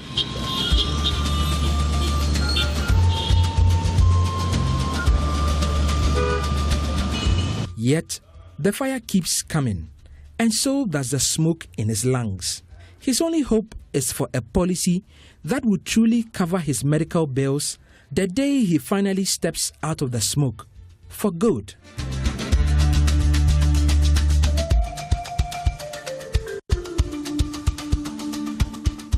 This story was a collaboration with New Narratives. For Joy News, Michael Ashali.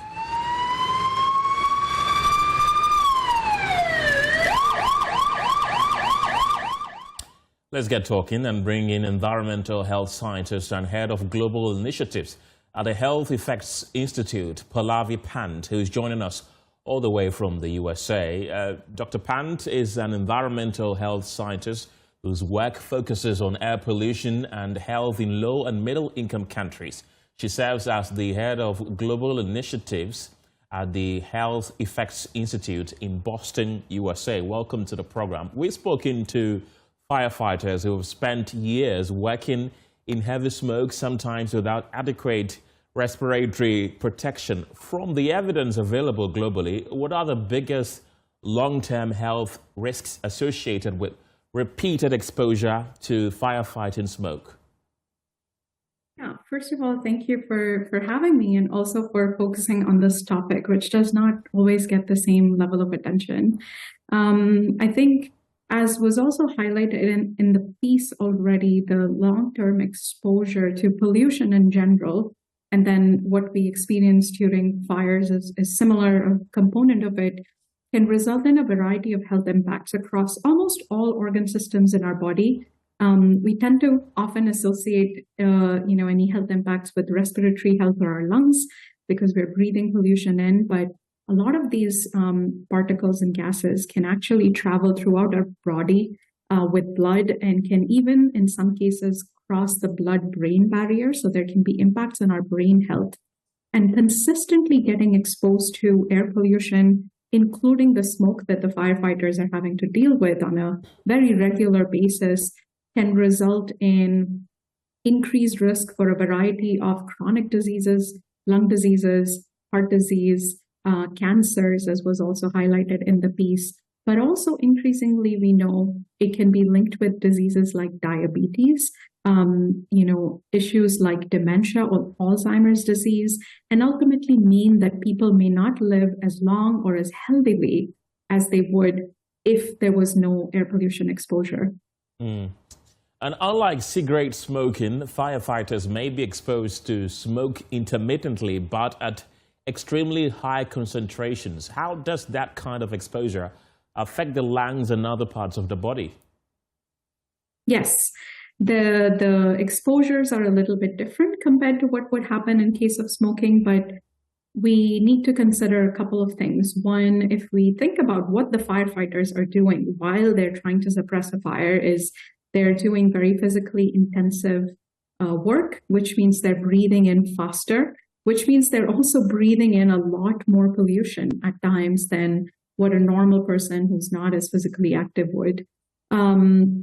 And even if these exposures are intermittent or are not happening on a daily basis, they can really trigger a variety of responses within our body, often causing inflammation, which can then trigger a lot of other pathways that over the years will result in some of the health effects we just talked about, which is also why sometimes in the piece there was a sort of mention of nobody really comes and complains about it.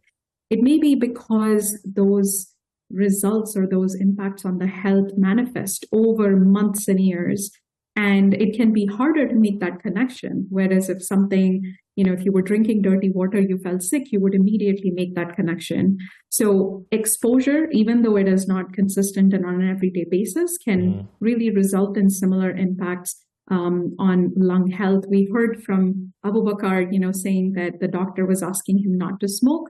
This is something we have seen in other parts of the world as well, where, doctors in the Gambia, for instance, were confused about why women were showing up with lung cancer or chronic respiratory diseases when they're not smokers. It was linked to exposure due to charcoal or wood that they were using to cook at home.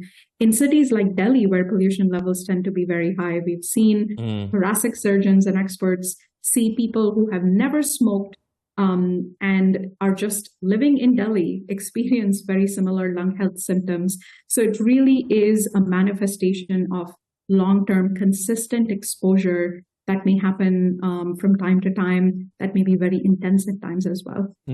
It's interesting that you mentioned Delhi because it's one of the most polluted cities on earth. Do you see any similarities between what's happening in Delhi and what's going on here in Ghana? Great. So I'm actually from Delhi, which is probably why I bring up Delhi in every conversation. There are some similarities. I think the scale of the problem in Delhi is a lot higher, which is also aided, especially during the winter season, by the adverse meteorological conditions. We have very low wind speeds, we have low temperatures, which means everything stays.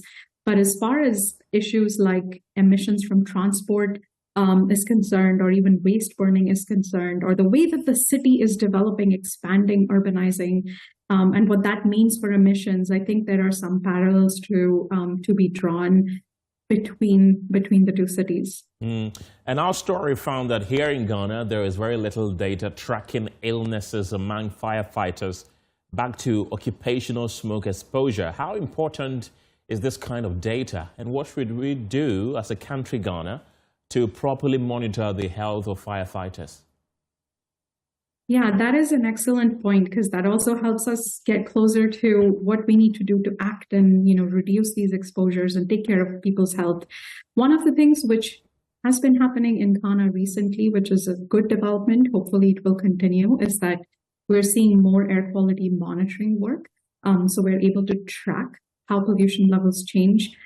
There's also some work happening on forecasting air quality with the Ghana Weather Services, I believe. Hopefully that will continue. And why these types of data sets can be helpful is they help us plan for the future. Similarly, on the health side, I think what would be helpful is trying to do more active surveillance and tracking of, especially in this case, firefighters' health, maybe annual checkups that allow one to keep track of whether they're experiencing any symptoms, whether they're experiencing any adverse impacts, and intervene at an early stage. I think the doctor also mentioned in the piece that if the intervention is early, there may be chances of reversing, or there may be chances of managing the health outcomes better. So I think one option and one intervention would be to do better tracking of health, at least annually, for the firefighters. This also applies more broadly to the general population. There are health centers. In fact, I think the story before this was focusing on a health center in another part of Ghana, but trying to use the data that the Ghana Health Services may already be collecting and combining it with the air quality data that the Ghana Environmental Protection Authority is collecting, trying to understand where there are hotspots, which months see peaks. Perhaps during Harmattan season, there's more people experiencing this. So even going beyond the firefighter community, there can be better work to link these data and then use it for planning health interventions, use it for planning also areas where pollution levels could be reduced, where exposures could be reduced for firefighters, but also equally for street vendors or people that may be, running taxis or buses and other similar sectors.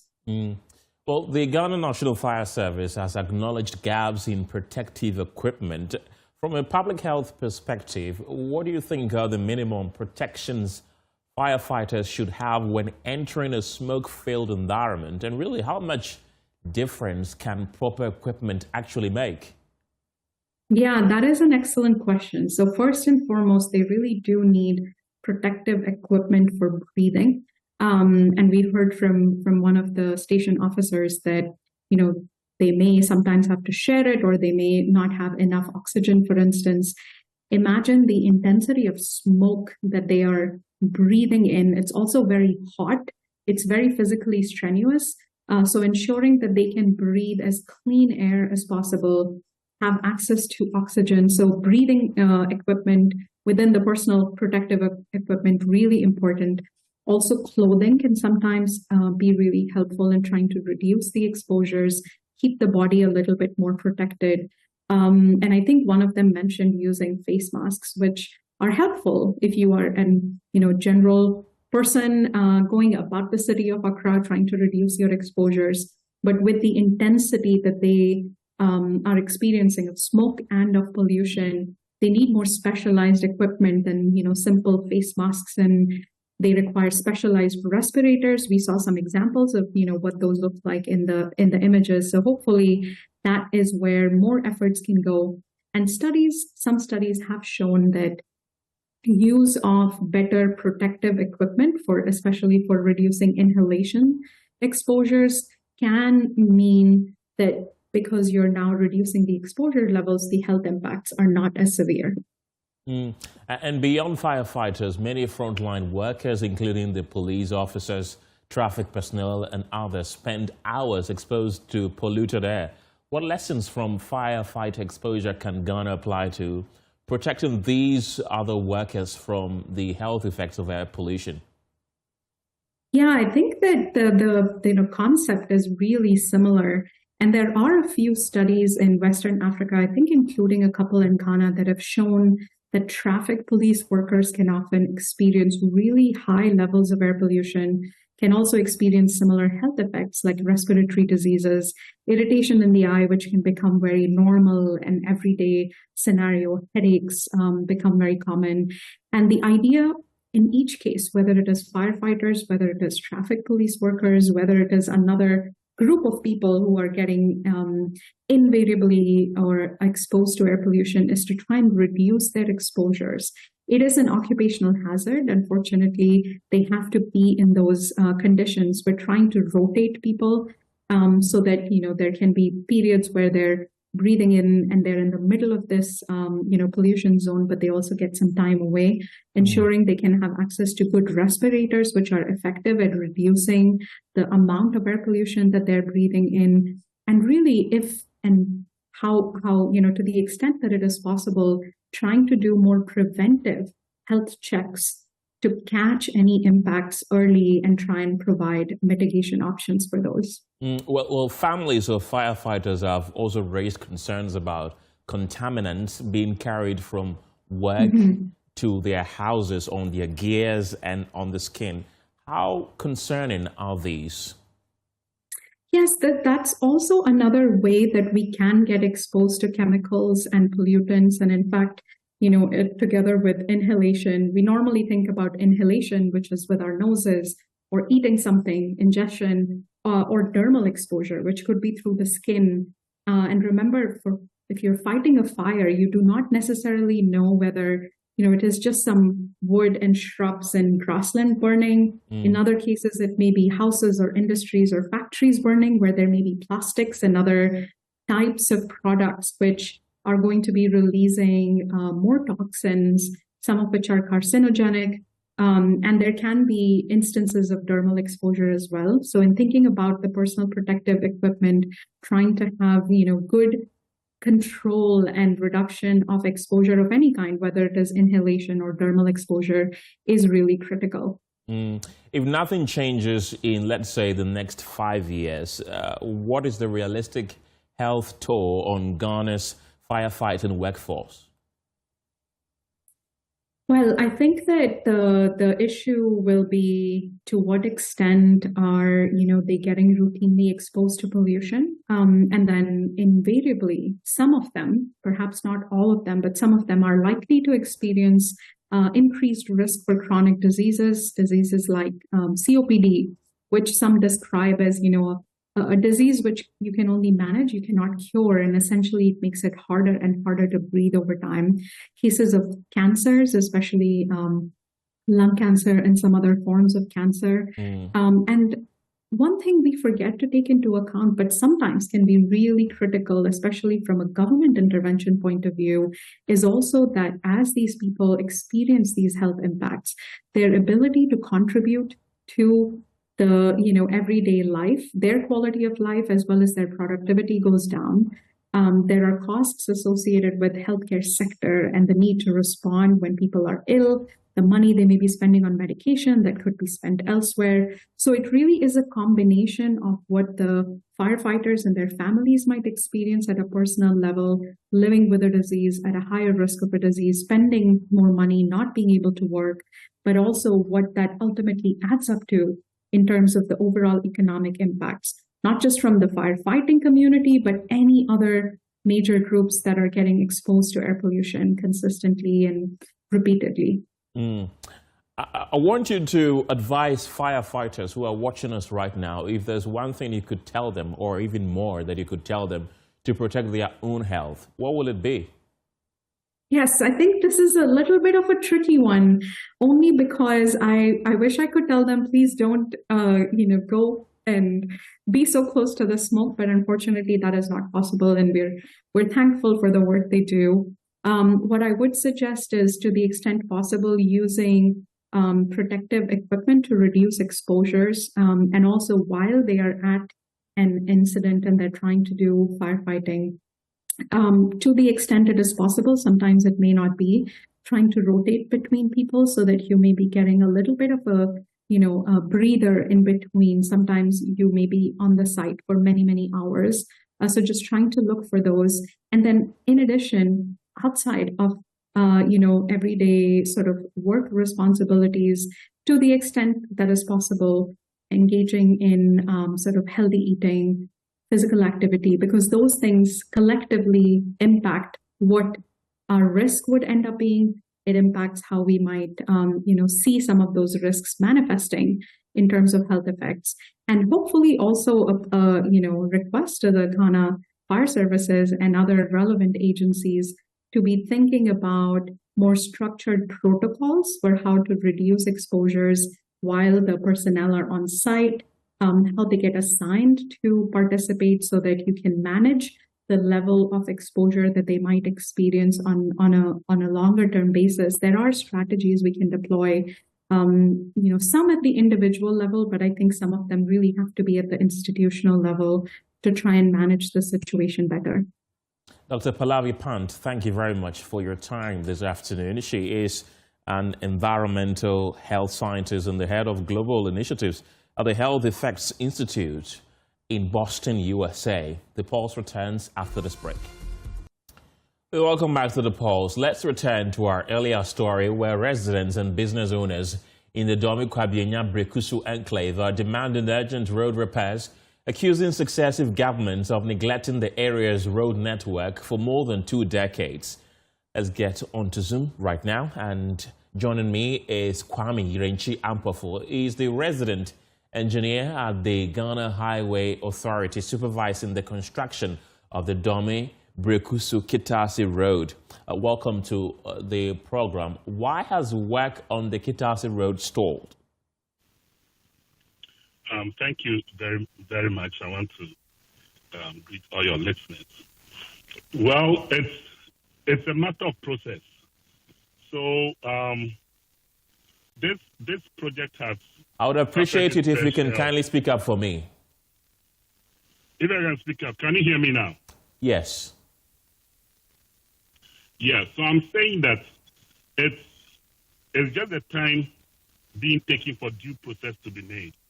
You know, so the government is committed to doing this project. And as we speak right now, the contractor is actually still on site. So this project has now been added to the big push. That's what I learned. And they're getting the money for it to be done. Okay. So there's an informal commitment. That's what brought us all back to site this February. The contractor came back to site. Ghana Highway Authority appointed me there to go and supervise the work he was doing. As the Ministry of Finance also, I don't know where they find the money, but they get everything to get the project done. So it's delayed a bit, but one thing I know is that this government is very committed to this special project because apart from everything, it is a very strategic road. You say the contractor is on site. Which contractor is that? First Guy. First Guy? The same contractor working at Flower is also doing other projects in the Volta region. Okay. And are they on site as we speak right now, you say? They're on site, not working, but they're on site. They've not doing what exactly? Mobilized. The unfortunate thing is that if they work, they will not be able to raise a certificate until a full contract is signed. So they came in February and they started working. They did some work in February, March, and April. But I think the contractor was expecting that by that time everything would be regularized and he could put in a claim for the work that he's done. But since that has not been done, he can also not keep on funding it ahead of time. You know, so I think the mid-year budget has been read, and we've been promised that very soon all these things will be done, and then the project will take off. Right. So if I listen to you clearly, the contractor is not on site because I spoke to the contractors. The contractor is on site. They say they are not on site. I spoke to them earlier. Yes, I did speak to them earlier, and they tell me that they are not on site. Yes, they corroborate what you just told me, that they resumed work in February. That's correct. But stopped work, if I may, respectfully. I'll give you all the time to respond. But stopped work in May, having constructed 3 kilometers of road because there was no formal contract that was coming. So it's quite surprising that you say that the contractor is on site when the contractor I spoke to said they are not on site. You can confirm from whichever reporter also went on site. You can realize that the contractor has even graded the road recently. How recent is the grading of the road? Oh, just a couple of weeks ago. So by the same contractor? For you to say the contractor he's not on site. He's not working, but he's on site. Yes, he said it's not working, neither are they on site. But if they've graded the road a few weeks ago, they've not been paid for the work they started in February, what motivated them to grade the road a few weeks ago? Did they receive some money? The same goodwill the contractor showed when he moved to site on February, when the contract has not been finalized. Goodwill. Goodwill? And then it's also a sign to the people that they are committed. The contractor is committed. The government is okay. But unfortunately, the contractor tells me that goodwill has run out, and now they have left the site. But you insist that they're still on site. What is delaying the formal signing of the contract for work to resume? That one is not in my domain. that's a decision being taken at the Ministry of Finance. Okay. The sector minister, the Roads and Highways minister, went to Parliament and instructed the contractor to return back to site. Was it the same contractor that we're talking about that was instructed to go back to site? I don't know if the instruction came after he went to Parliament, but it must be the same contractor because he came based on an instruction from the Honorable Minister. And then GHA was also instructed to also be present on site. That's how come I'm also there. Could it be that the minister then is getting the wrong briefing because this contractor left site in May, and here we are having the minister instruct that same contractor to go back to site when you have admitted, and the contractor has also told us that there's not been any formal contract? Was the minister misinformed? I think you are mixing things up a bit. The minister has never been misinformed. Okay. You can go back and check. You can also call First Sky and tell him, I'm even surprised that they are saying they are not on site. But they are on site. It's just that the intensity with which they are working, they reduced it to almost nothing because they are waiting for the contract to be signed, and then they'll be able to claim the monies they've sunk so far. You say you do not know the reason why that contract has not been signed yet, but do you have any idea? No, I don't know how they get money to fund the various projects. That's above my pay grade. I don't know how they get that. But that's that's the bone of contention now. Money must be found. Do you get it? Money must be found to pay for this project. Okay. The moment it's found, what they call a commitment authorization will be issued from the Ministry of Finance. From then, Ministry of Roads and Highways, Ghana Highway Authority will call First Sky, we sign the contract, and that's it.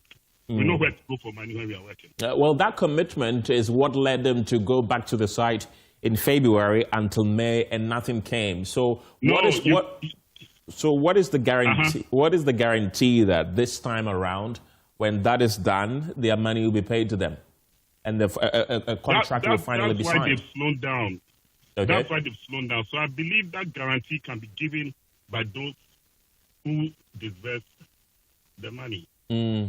In the meantime, though, the people bearing the brunt are the residents of the area. Today, they staged a mammoth demonstration. We're talking about the health impacts that the poor nature of those roads within that enclave is having on them. What should they do?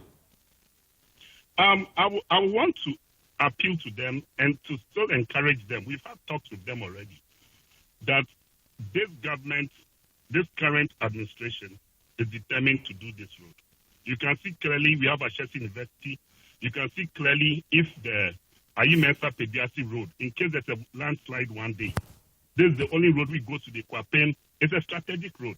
It just has to be done. And I think it's going to be done very soon. You say that you don't know when they will return back to site. That is on contingent on when the contract will be signed. So who then knows? Who do we ask then? I can't tell you. I can't tell you who to ask. I've just said what I know. And I'm on site currently. Even I was there today. You're on site as we speak? No, I've left after the demonstration. But you were there earlier today? I was there earlier today, yeah. You saw how deplorable the road was? I drive on it every day. So what toll is it having on you? It's not having any toll on me at all. It's like any other bad road in Ghana. The road is not having any toll on you? No, not at all. So you don't even have back pains? Because I'm asking you that because we spoke to a chief of the area a while ago as well. He told us that because of the poor nature of the road, anytime he drives by the area, he experiences severe back pain. And he's not alone in the health hazards that happening on the road. I thought your question was directed to me. Yes, you sir. Asked, what toll is it having on me? So you're not having any impact? Not at all. Okay. It's just like any bad road we have in Accra, like the bad road which even goes to my house, which I drive on every day. So it's not peculiar, you say? It's not peculiar. And, and they must be patient because they're on the drawing board, you know, and commitment has been shown. I spoke about Goodwill, Kwabenya Town Roads, just a couple of weeks ago. The contractor is going to do all those things at his cost. So it's going to be done. Just a little patience. They are free to demonstrate and to speak about all their health challenges and everything. And I believe maybe that might help, but the government is already committed to do it. But it becomes quite difficult if you give that commitment, saying that the government is committed to doing it, but can't tell us when that is going to be done. You leave them a bit in a limbo, don't you think so? Please, I told you it's about my pay grade. There are certain things about Joy FM. When I ask you, you will not be able to answer me. So this question you're asking is about my pay grade. Do you understand what I'm saying? Okay. Kwame Irenchi, thank you very much for your time this evening.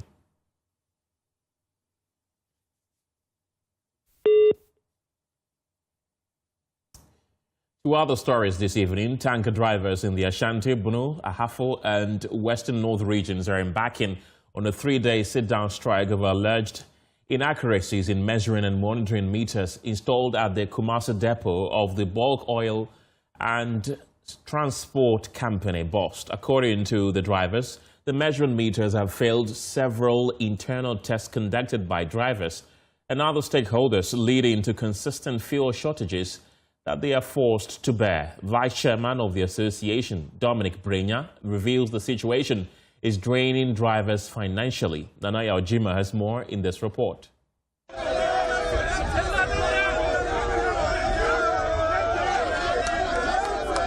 The sit-down strike has become necessary due to factors that impede the service rendered by the tanker drivers.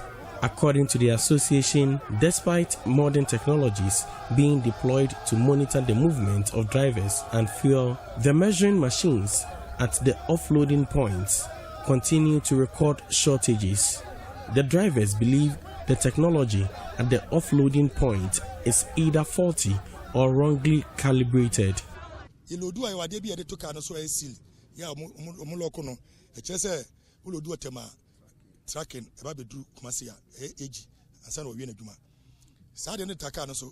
have been several interventions to solve the problem, but to no avail. The NPA provided special seals that can only be opened with technology, yet some trucks still recorded shortages. Truck owners are being surcharged for the shortages, and they in turn pass the cost on the drivers. In some cases, the shortage can be as much as 1,000 liters of fuel.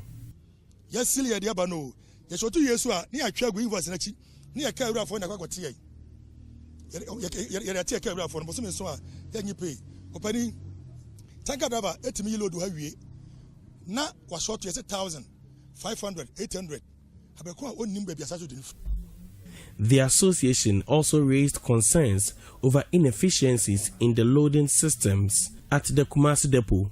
They say drivers often experience long delays due to inadequate loading facilities. At the BOST depot, drivers are frequently forced to park their haulage trucks on the shoulders of the road due to lack of parking space. This, they say, poses a serious threat to road users since the trucks carry flammable products.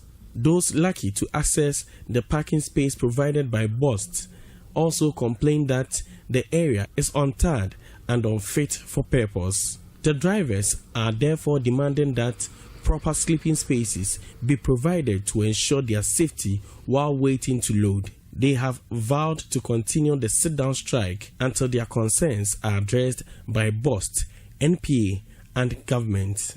It's now inside problem.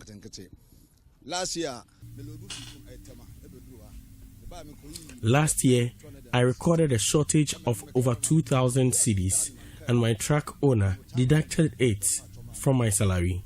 It took intervention of the association's leaders to plead on my behalf.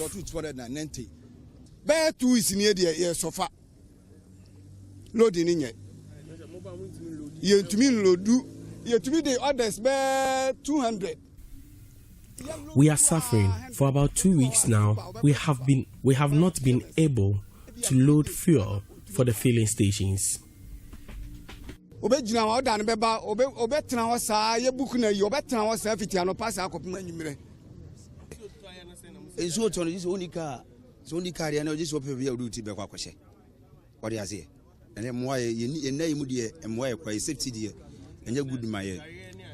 Management of Bost Kumasi will not comment on the concerns. A prolonged industrial action will lead to shortfalls in supply of petroleum products at the pump stations.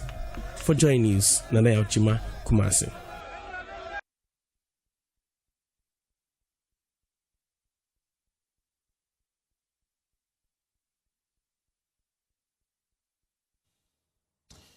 For months, residents of Teshi telephone pole have endured the agony of dry taps, leaving many with no option but to improvise to survive, a situation that has now reached a disturbing extreme, with some residents resorting to seawater for basic household needs. It is not clear why Ghana Water Limited supply is not reaching them, but their desperate search for water continues. Evelyn Ampa visited the area and reports.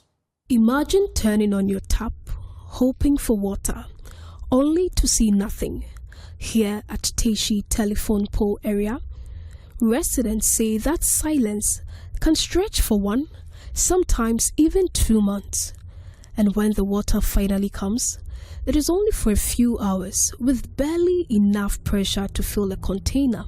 This is the reality of a water crisis that residents say has turned an everyday necessity into a daily life struggle. The problem for residents here is not only how long they go without water, but also how little time they have to get it when the supply finally comes. In time now, we've not been getting water. What they do is they open, I think, Wednesdays into Thursday. But then we don't get it. It's not able to go into our tanks. So it means that should you sleep and then you are not able to wake up early to meet the time is opened, you wouldn't have water. Then again, what flows from the taps is sometimes unclean, often looking muddy or milkish. Sometimes the water is even dirty. You can't use it. With the taps unreliable, residents have had to look for other sources, mainly depend on water tankers, but the cost is becoming difficult to keep up with. Tankers normally buy 1,000 cedi, and normally bring. The tankers charge 1,000 cedis for a tank. What work do we do that every 2 weeks we have to buy water for 1,000 cedis? There's no money to keep buying it. Water is life, but and for those who cannot afford a tanker, buying water in smaller quantities is another option. Some pay as much as 5 cedis for a single gallon. Some places, if you go to fill a gallon this size, it costs 5 cedis for one. Imagine you have about 10 people at home. How will you manage with 1 gallon?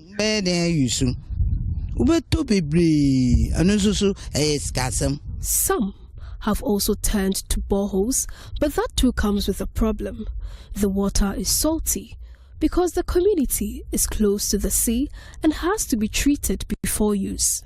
Some of us have resorted to borehole because the tanker is expensive. That's about 1,000 cedis for every trip.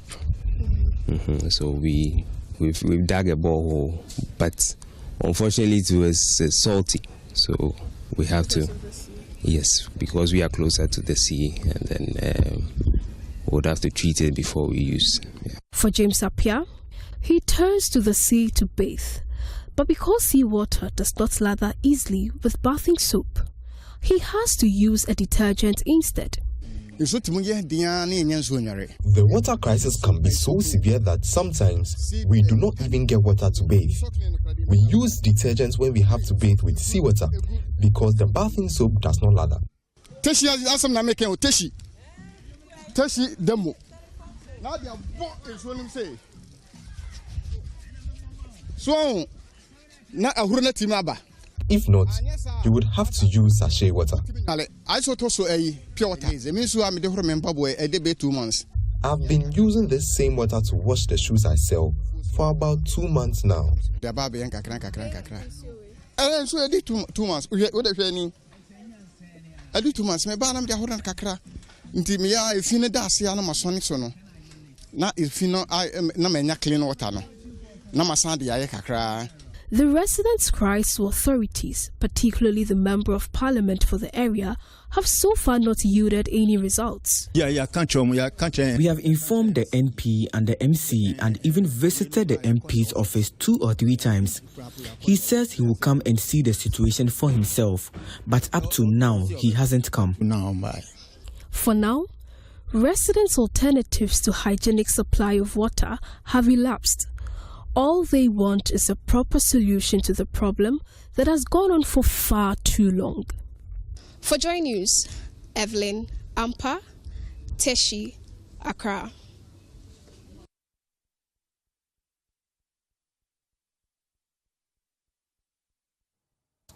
The New Patriotic Party has begun a healing process to mend every fallout from its regional election.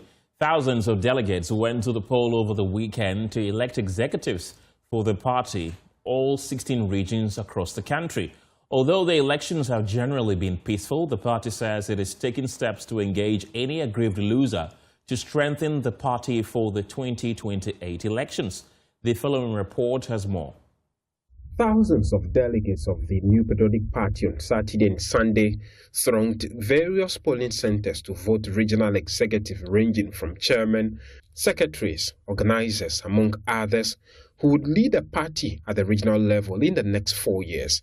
In the central region, the incumbent, Percy Dennis Kwaku, lost to Joseph Kobina Isibu, who garnered some 278 votes. Delegates in the party's stronghold in the Ashanti region voted for Odinihun Kwekwa to take over from Chairman Wontumi as the next regional chairman over the former EPA boss Henry Kobina Kukofu. Kwame Bafo Abronye, popularly known as Abronye DC, has got the nod from delegates in the Bono region for a 3rd term. Here in the Greater Accra region, former Health Minister Bernard Okoboy has been voted to take over from Divine Agohom, who decided not to contest the elections. The others include Jeff Adu-Boahene, elected in the Eastern region, Mohammed Batuma Adam, popularly known as Samba, for Northern region, Makafi Kofi Wanya for Volta, and Ignatius Kwesi Afrifa for the Western region. Elections in the Western North region, however, took place on Sunday as the incumbent chairman, Benjamin Ama, withdrew from the race before it could even start. The activity was nearly mad during counting of ballots when one of the contestants for the chairmanship position raised an objection and called for a recount. The 3rd position we had Pilot Vincent Abaka, and then McDaniels Nyame, and then Madam Matakwaye Manu. So these 3 people contested for the chairmanship position. They counted that of McDaniels Nyame, and he had 85 votes. Matakwaye Manu also had 9, and then Pilot Vincent Abaka had 100 votes. So after the counting, the agent for McDaniels Nyame ordered for a recount. But the EC and the police personnel around, opted for the recount. They insisted, especially the EC insisted that what they've counted is the final result. And there were many texts around. So looking at how the situation was unsafe for the electoral process, the police took away the ballot box to the nearby police station to, safeguard the ballot box. The elected chairperson, Pius Vincent Abeka, was declared the winner for the election. Director of Elections for the party, Evans Nimako, said they have begun a reconciliation process to purge the party of all forms of grievances. Also, ahead of the elections, some conversation had gone on. Candidates knew that definitely in all the contested positions, it was going to be one person emerging. I have said that if anyone comes out as the winner, the overall victory goes to the New Patriotic Party. This is an in-house arrangement. Once it is conducted by strict compliance with the rules, hardly will anybody feel peeved or aggrieved. That's the major objective. So for all those who went into the contest but could not garner the necessary vote, they understand that this is the New Patriotic Party's internal issues, and it will take all of us to build the unity needed to be disciplined and provide the necessary support. We've also advised those who emerge winners to extend the necessary hand to all those that they went into the contest with. And as a party, leadership is ready to engage. It's a continuous engagement, and there's hope that the Lord in our both victory is going to be ours come December 2028. Leader and flag bearer of the NPP, Dr. Mahmoud Bawumia, in a congratulatory message said he is optimistic that the newly elected executive will provide the leadership required and position it for victory in the 2028 presidential and parliamentary elections. James Savage, Joy News. Well, still with the opposition NPP, Dennis Miracles Abuaje's campaign team says it is placing control of the NPP's communication narrative at the center of its bid to become the party's communications director. Speaking of the party's headquarters after picking the nomination forms for Dennis Abuaje, his campaign manager, Goodfellow Oday, says campaign will focus on strengthening the party's communication structures from now through to the 2028 elections.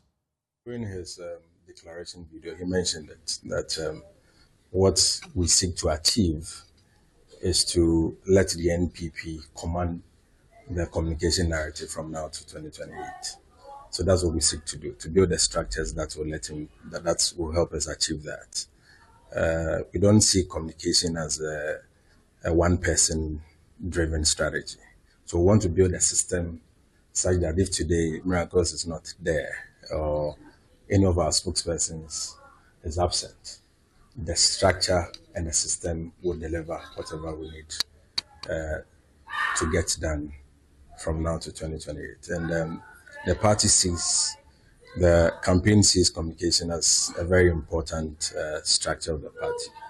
In opposition, a lot of the day-to-day activity of the party is basically communications. A lot of the mobilization efforts would be easy if we're able to hold the communication front well and command the narrative, so that in 2028, when the campaign is launched, the psyche and the morale of the people will be hinged towards us, and that is what we intend doing with this campaign.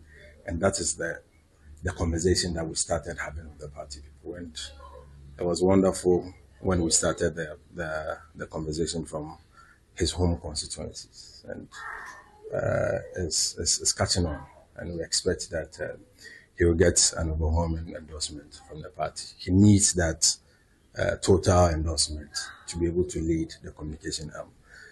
Don't forget that this is the first time the party is electing a communications director, and then so we feel that a total and overwhelming endorsement would help his cause, and it will let everybody know that he is the person who is leading the direction and will have to take after him. History was made over the weekend at Ashie Hospital in the northern region, where doctors delivered the facility's first baby conceived through IVF. The birth marks the hospital's first successful IVF procedure and has been described by officials as a major milestone in reproductive healthcare in northern Ghana. For years, couples in the region seeking advanced fertility treatment have had to travel to Accra or Kumasi or even outside the country to access assisted reproductive services. The successful procedure at the hospital, officials say, signals growing access to health facilities in the region. The IVF Center is the first of its kind across the 5 regions of the North and is expected to address the challenge of people traveling long distance to access fertility treatment.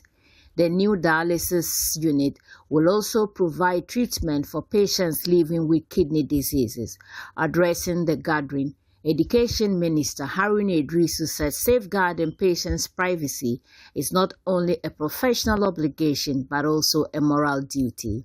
Confidentiality is important, particularly in the management of IVF children, so that tomorrow they are not also subjected to a new stigma of being referred to as unnatural babies and unnatural children compared to natural children. That value can only be gifted by you, the doctors and the medical team associated with the event. So I look out to the next 20, 30 years when it should be impossible, very impossible. That's not to say that you are really not upholding that. Mr. Idrisu also called on Aisha Hospital to expand its specialist service and position itself to serve the area and beyond. Don't hesitate in your investment in healthcare and medical care. Probably you should be wanting to position Aisha Hospital as a critical medical facility of excellence to serve the Sahelian region. That's possible. Not just Eastern Corridor and Northern region, but those who may require critical care in the Sahelian. I mean, we have an airport, and from the airport here is 18-21 minutes drive if there is no traffic. Hospital CEO Dolura Awishi Abdul Malik Zakaria said Aisha Hospital plans to grow its bed capacity from 92 to 250 by the end of 2027 to meet rising demands. Our strategy was to take care of everyone, from the rich to the downtrodden. And that's why we created every layer to take care of it. And it is our expectation and hope that by the close of 2027, we will move our current specialization to 30 different specialties that originally were not available within the Northern Belts. And currently we are developing it.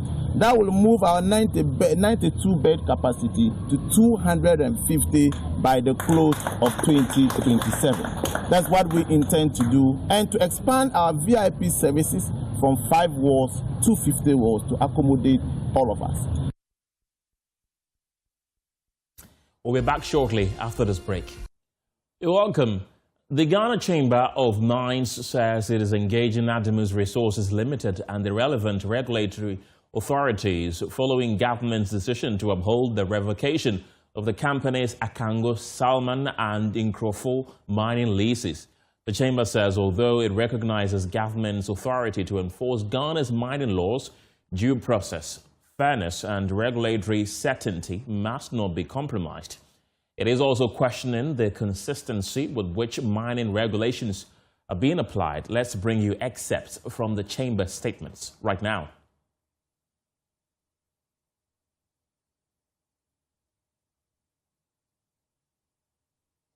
And there you have it showing on your screens. It says that the Ghana Chamber of Mines has noted the decision of the sector minister to uphold the revocation of Adamus Resources Limited's Akango, Salman and Nkrofo mining leases following a ministerial review committee's report on the company's petition.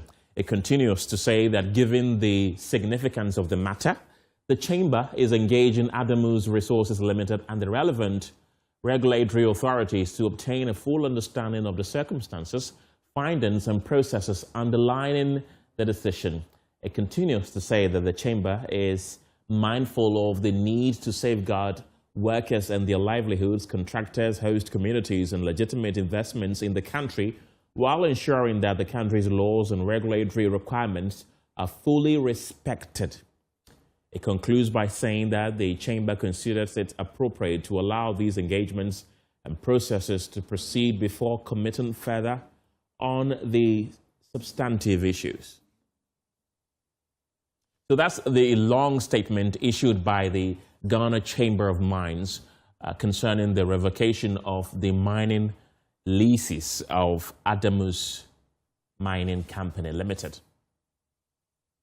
In a related development, Narawa Company Limited says its mining operation was raided on August 12 and 13th by a group of men, some allegedly armed with pump-action guns and machetes. The company alleges that workers were assaulted and cash, gold, and about 58 excavators were taken. It further claims the group said they were acting on a directive from a high authority to halt operations and facilitate a takeover. The allegations are contained in a statement released by the company.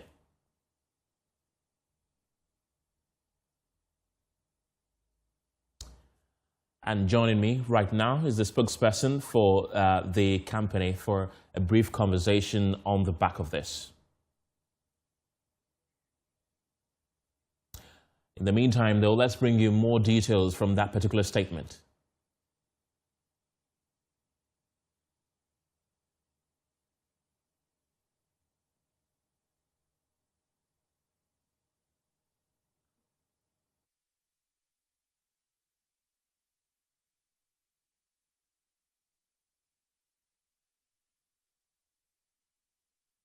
What you see on your screen right now is a secret recording that was taken during the alleged raid by persons believed to be security operatives. There you can see it on your screen right now. And let's bring you that statement that has been released by the company. And it says that it wishes to clarify recent developments concerning its mining concession and to appeal for calm, respect for the rule of law and the protection of the rights of all stakeholders pending the determination of ongoing legal proceedings. The company says it is currently engaged in legal proceedings concerning the status of its mining lease.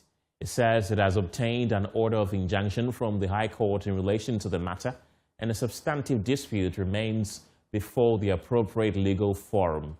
And Narawa therefore considers it important that all parties allow the judicial and regulatory processes to run their course and refrain from taking unilateral actions that may interfere with the company's operations, assets, employees, or property while the matter remains under determination. So that's the statement released by Narawa Company Limited.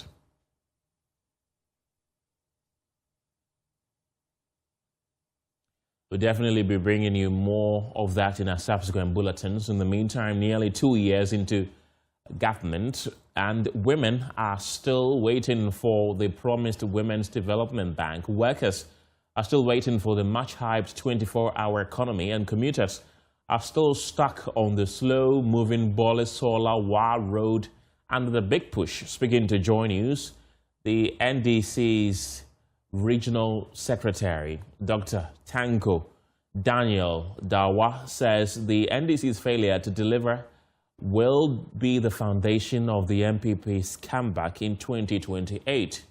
The following report has more. Half of the team of Chairman Abdurrahman Abdulaziz, popularly known as Chairman White, which almost swept all the executive positions over the weekend, Regional Secretary Dr. Tanko Daniel Dauda says the party's focus has shifted from internal elections to national power. The MPP suffered a clean sweep in the 2024 parliamentary elections, lost every single seat in the region. But Dr. Dauda says that was then, this is now. He points to 4 constituencies, Jirba, Nadoli, Wa Central, and Dafima Bure Isa, that have historically resisted the MPP. His claim, every other seat is winnable. Or I should say 4 seats that the MPP has never won before. That is Japa, Nadoli, Wa Central, and DBI. But any other seats that is in the Upper West region, including One West, I should say. But every other seat the MPP has won before, which tells us that any seat in the Upper West region is possible for the MPP to win. So we are not giving figures at this time or any percentage, but at the appropriate time and at the right time in 2028, the results will speak for itself. According to the MPP, the NDC has so far not delivered on its promises. Dr. Dauda singled out 2 big promises: the Women's Development Bank and the 24-hour economy. I'm not the one saying it, but Ghanaians have seen that all their promises that they have given, they are major promises. Talk about 24-hour economy, Women Development Bank. Apart from the big push, which they are even now struggling with it, the Bombay Road. Apart from the Tumu Bolga Road that they are doing something, the Bombay Road is there. He says building markets is not the 24-hour economy and asks how many markets didn't the previous NPP government build?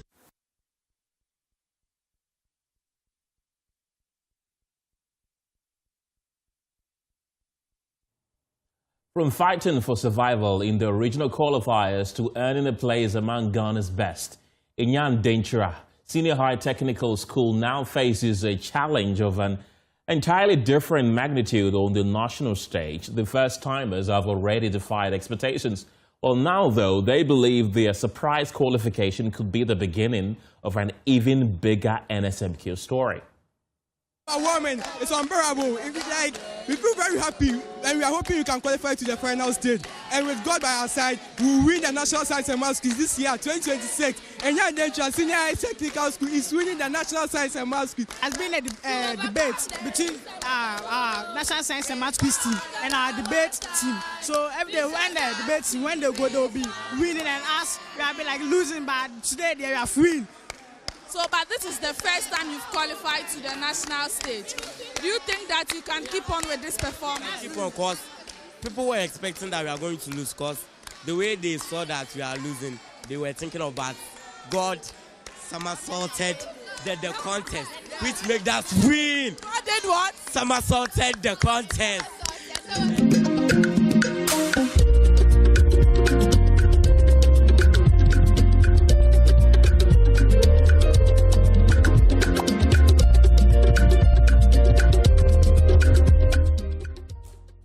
We'll see, though, how well they fare in the competition. That's it for the polls this evening. For more news, you can log on to myjoyonline.com. Coming up next is Business Live. My name is Kenneth.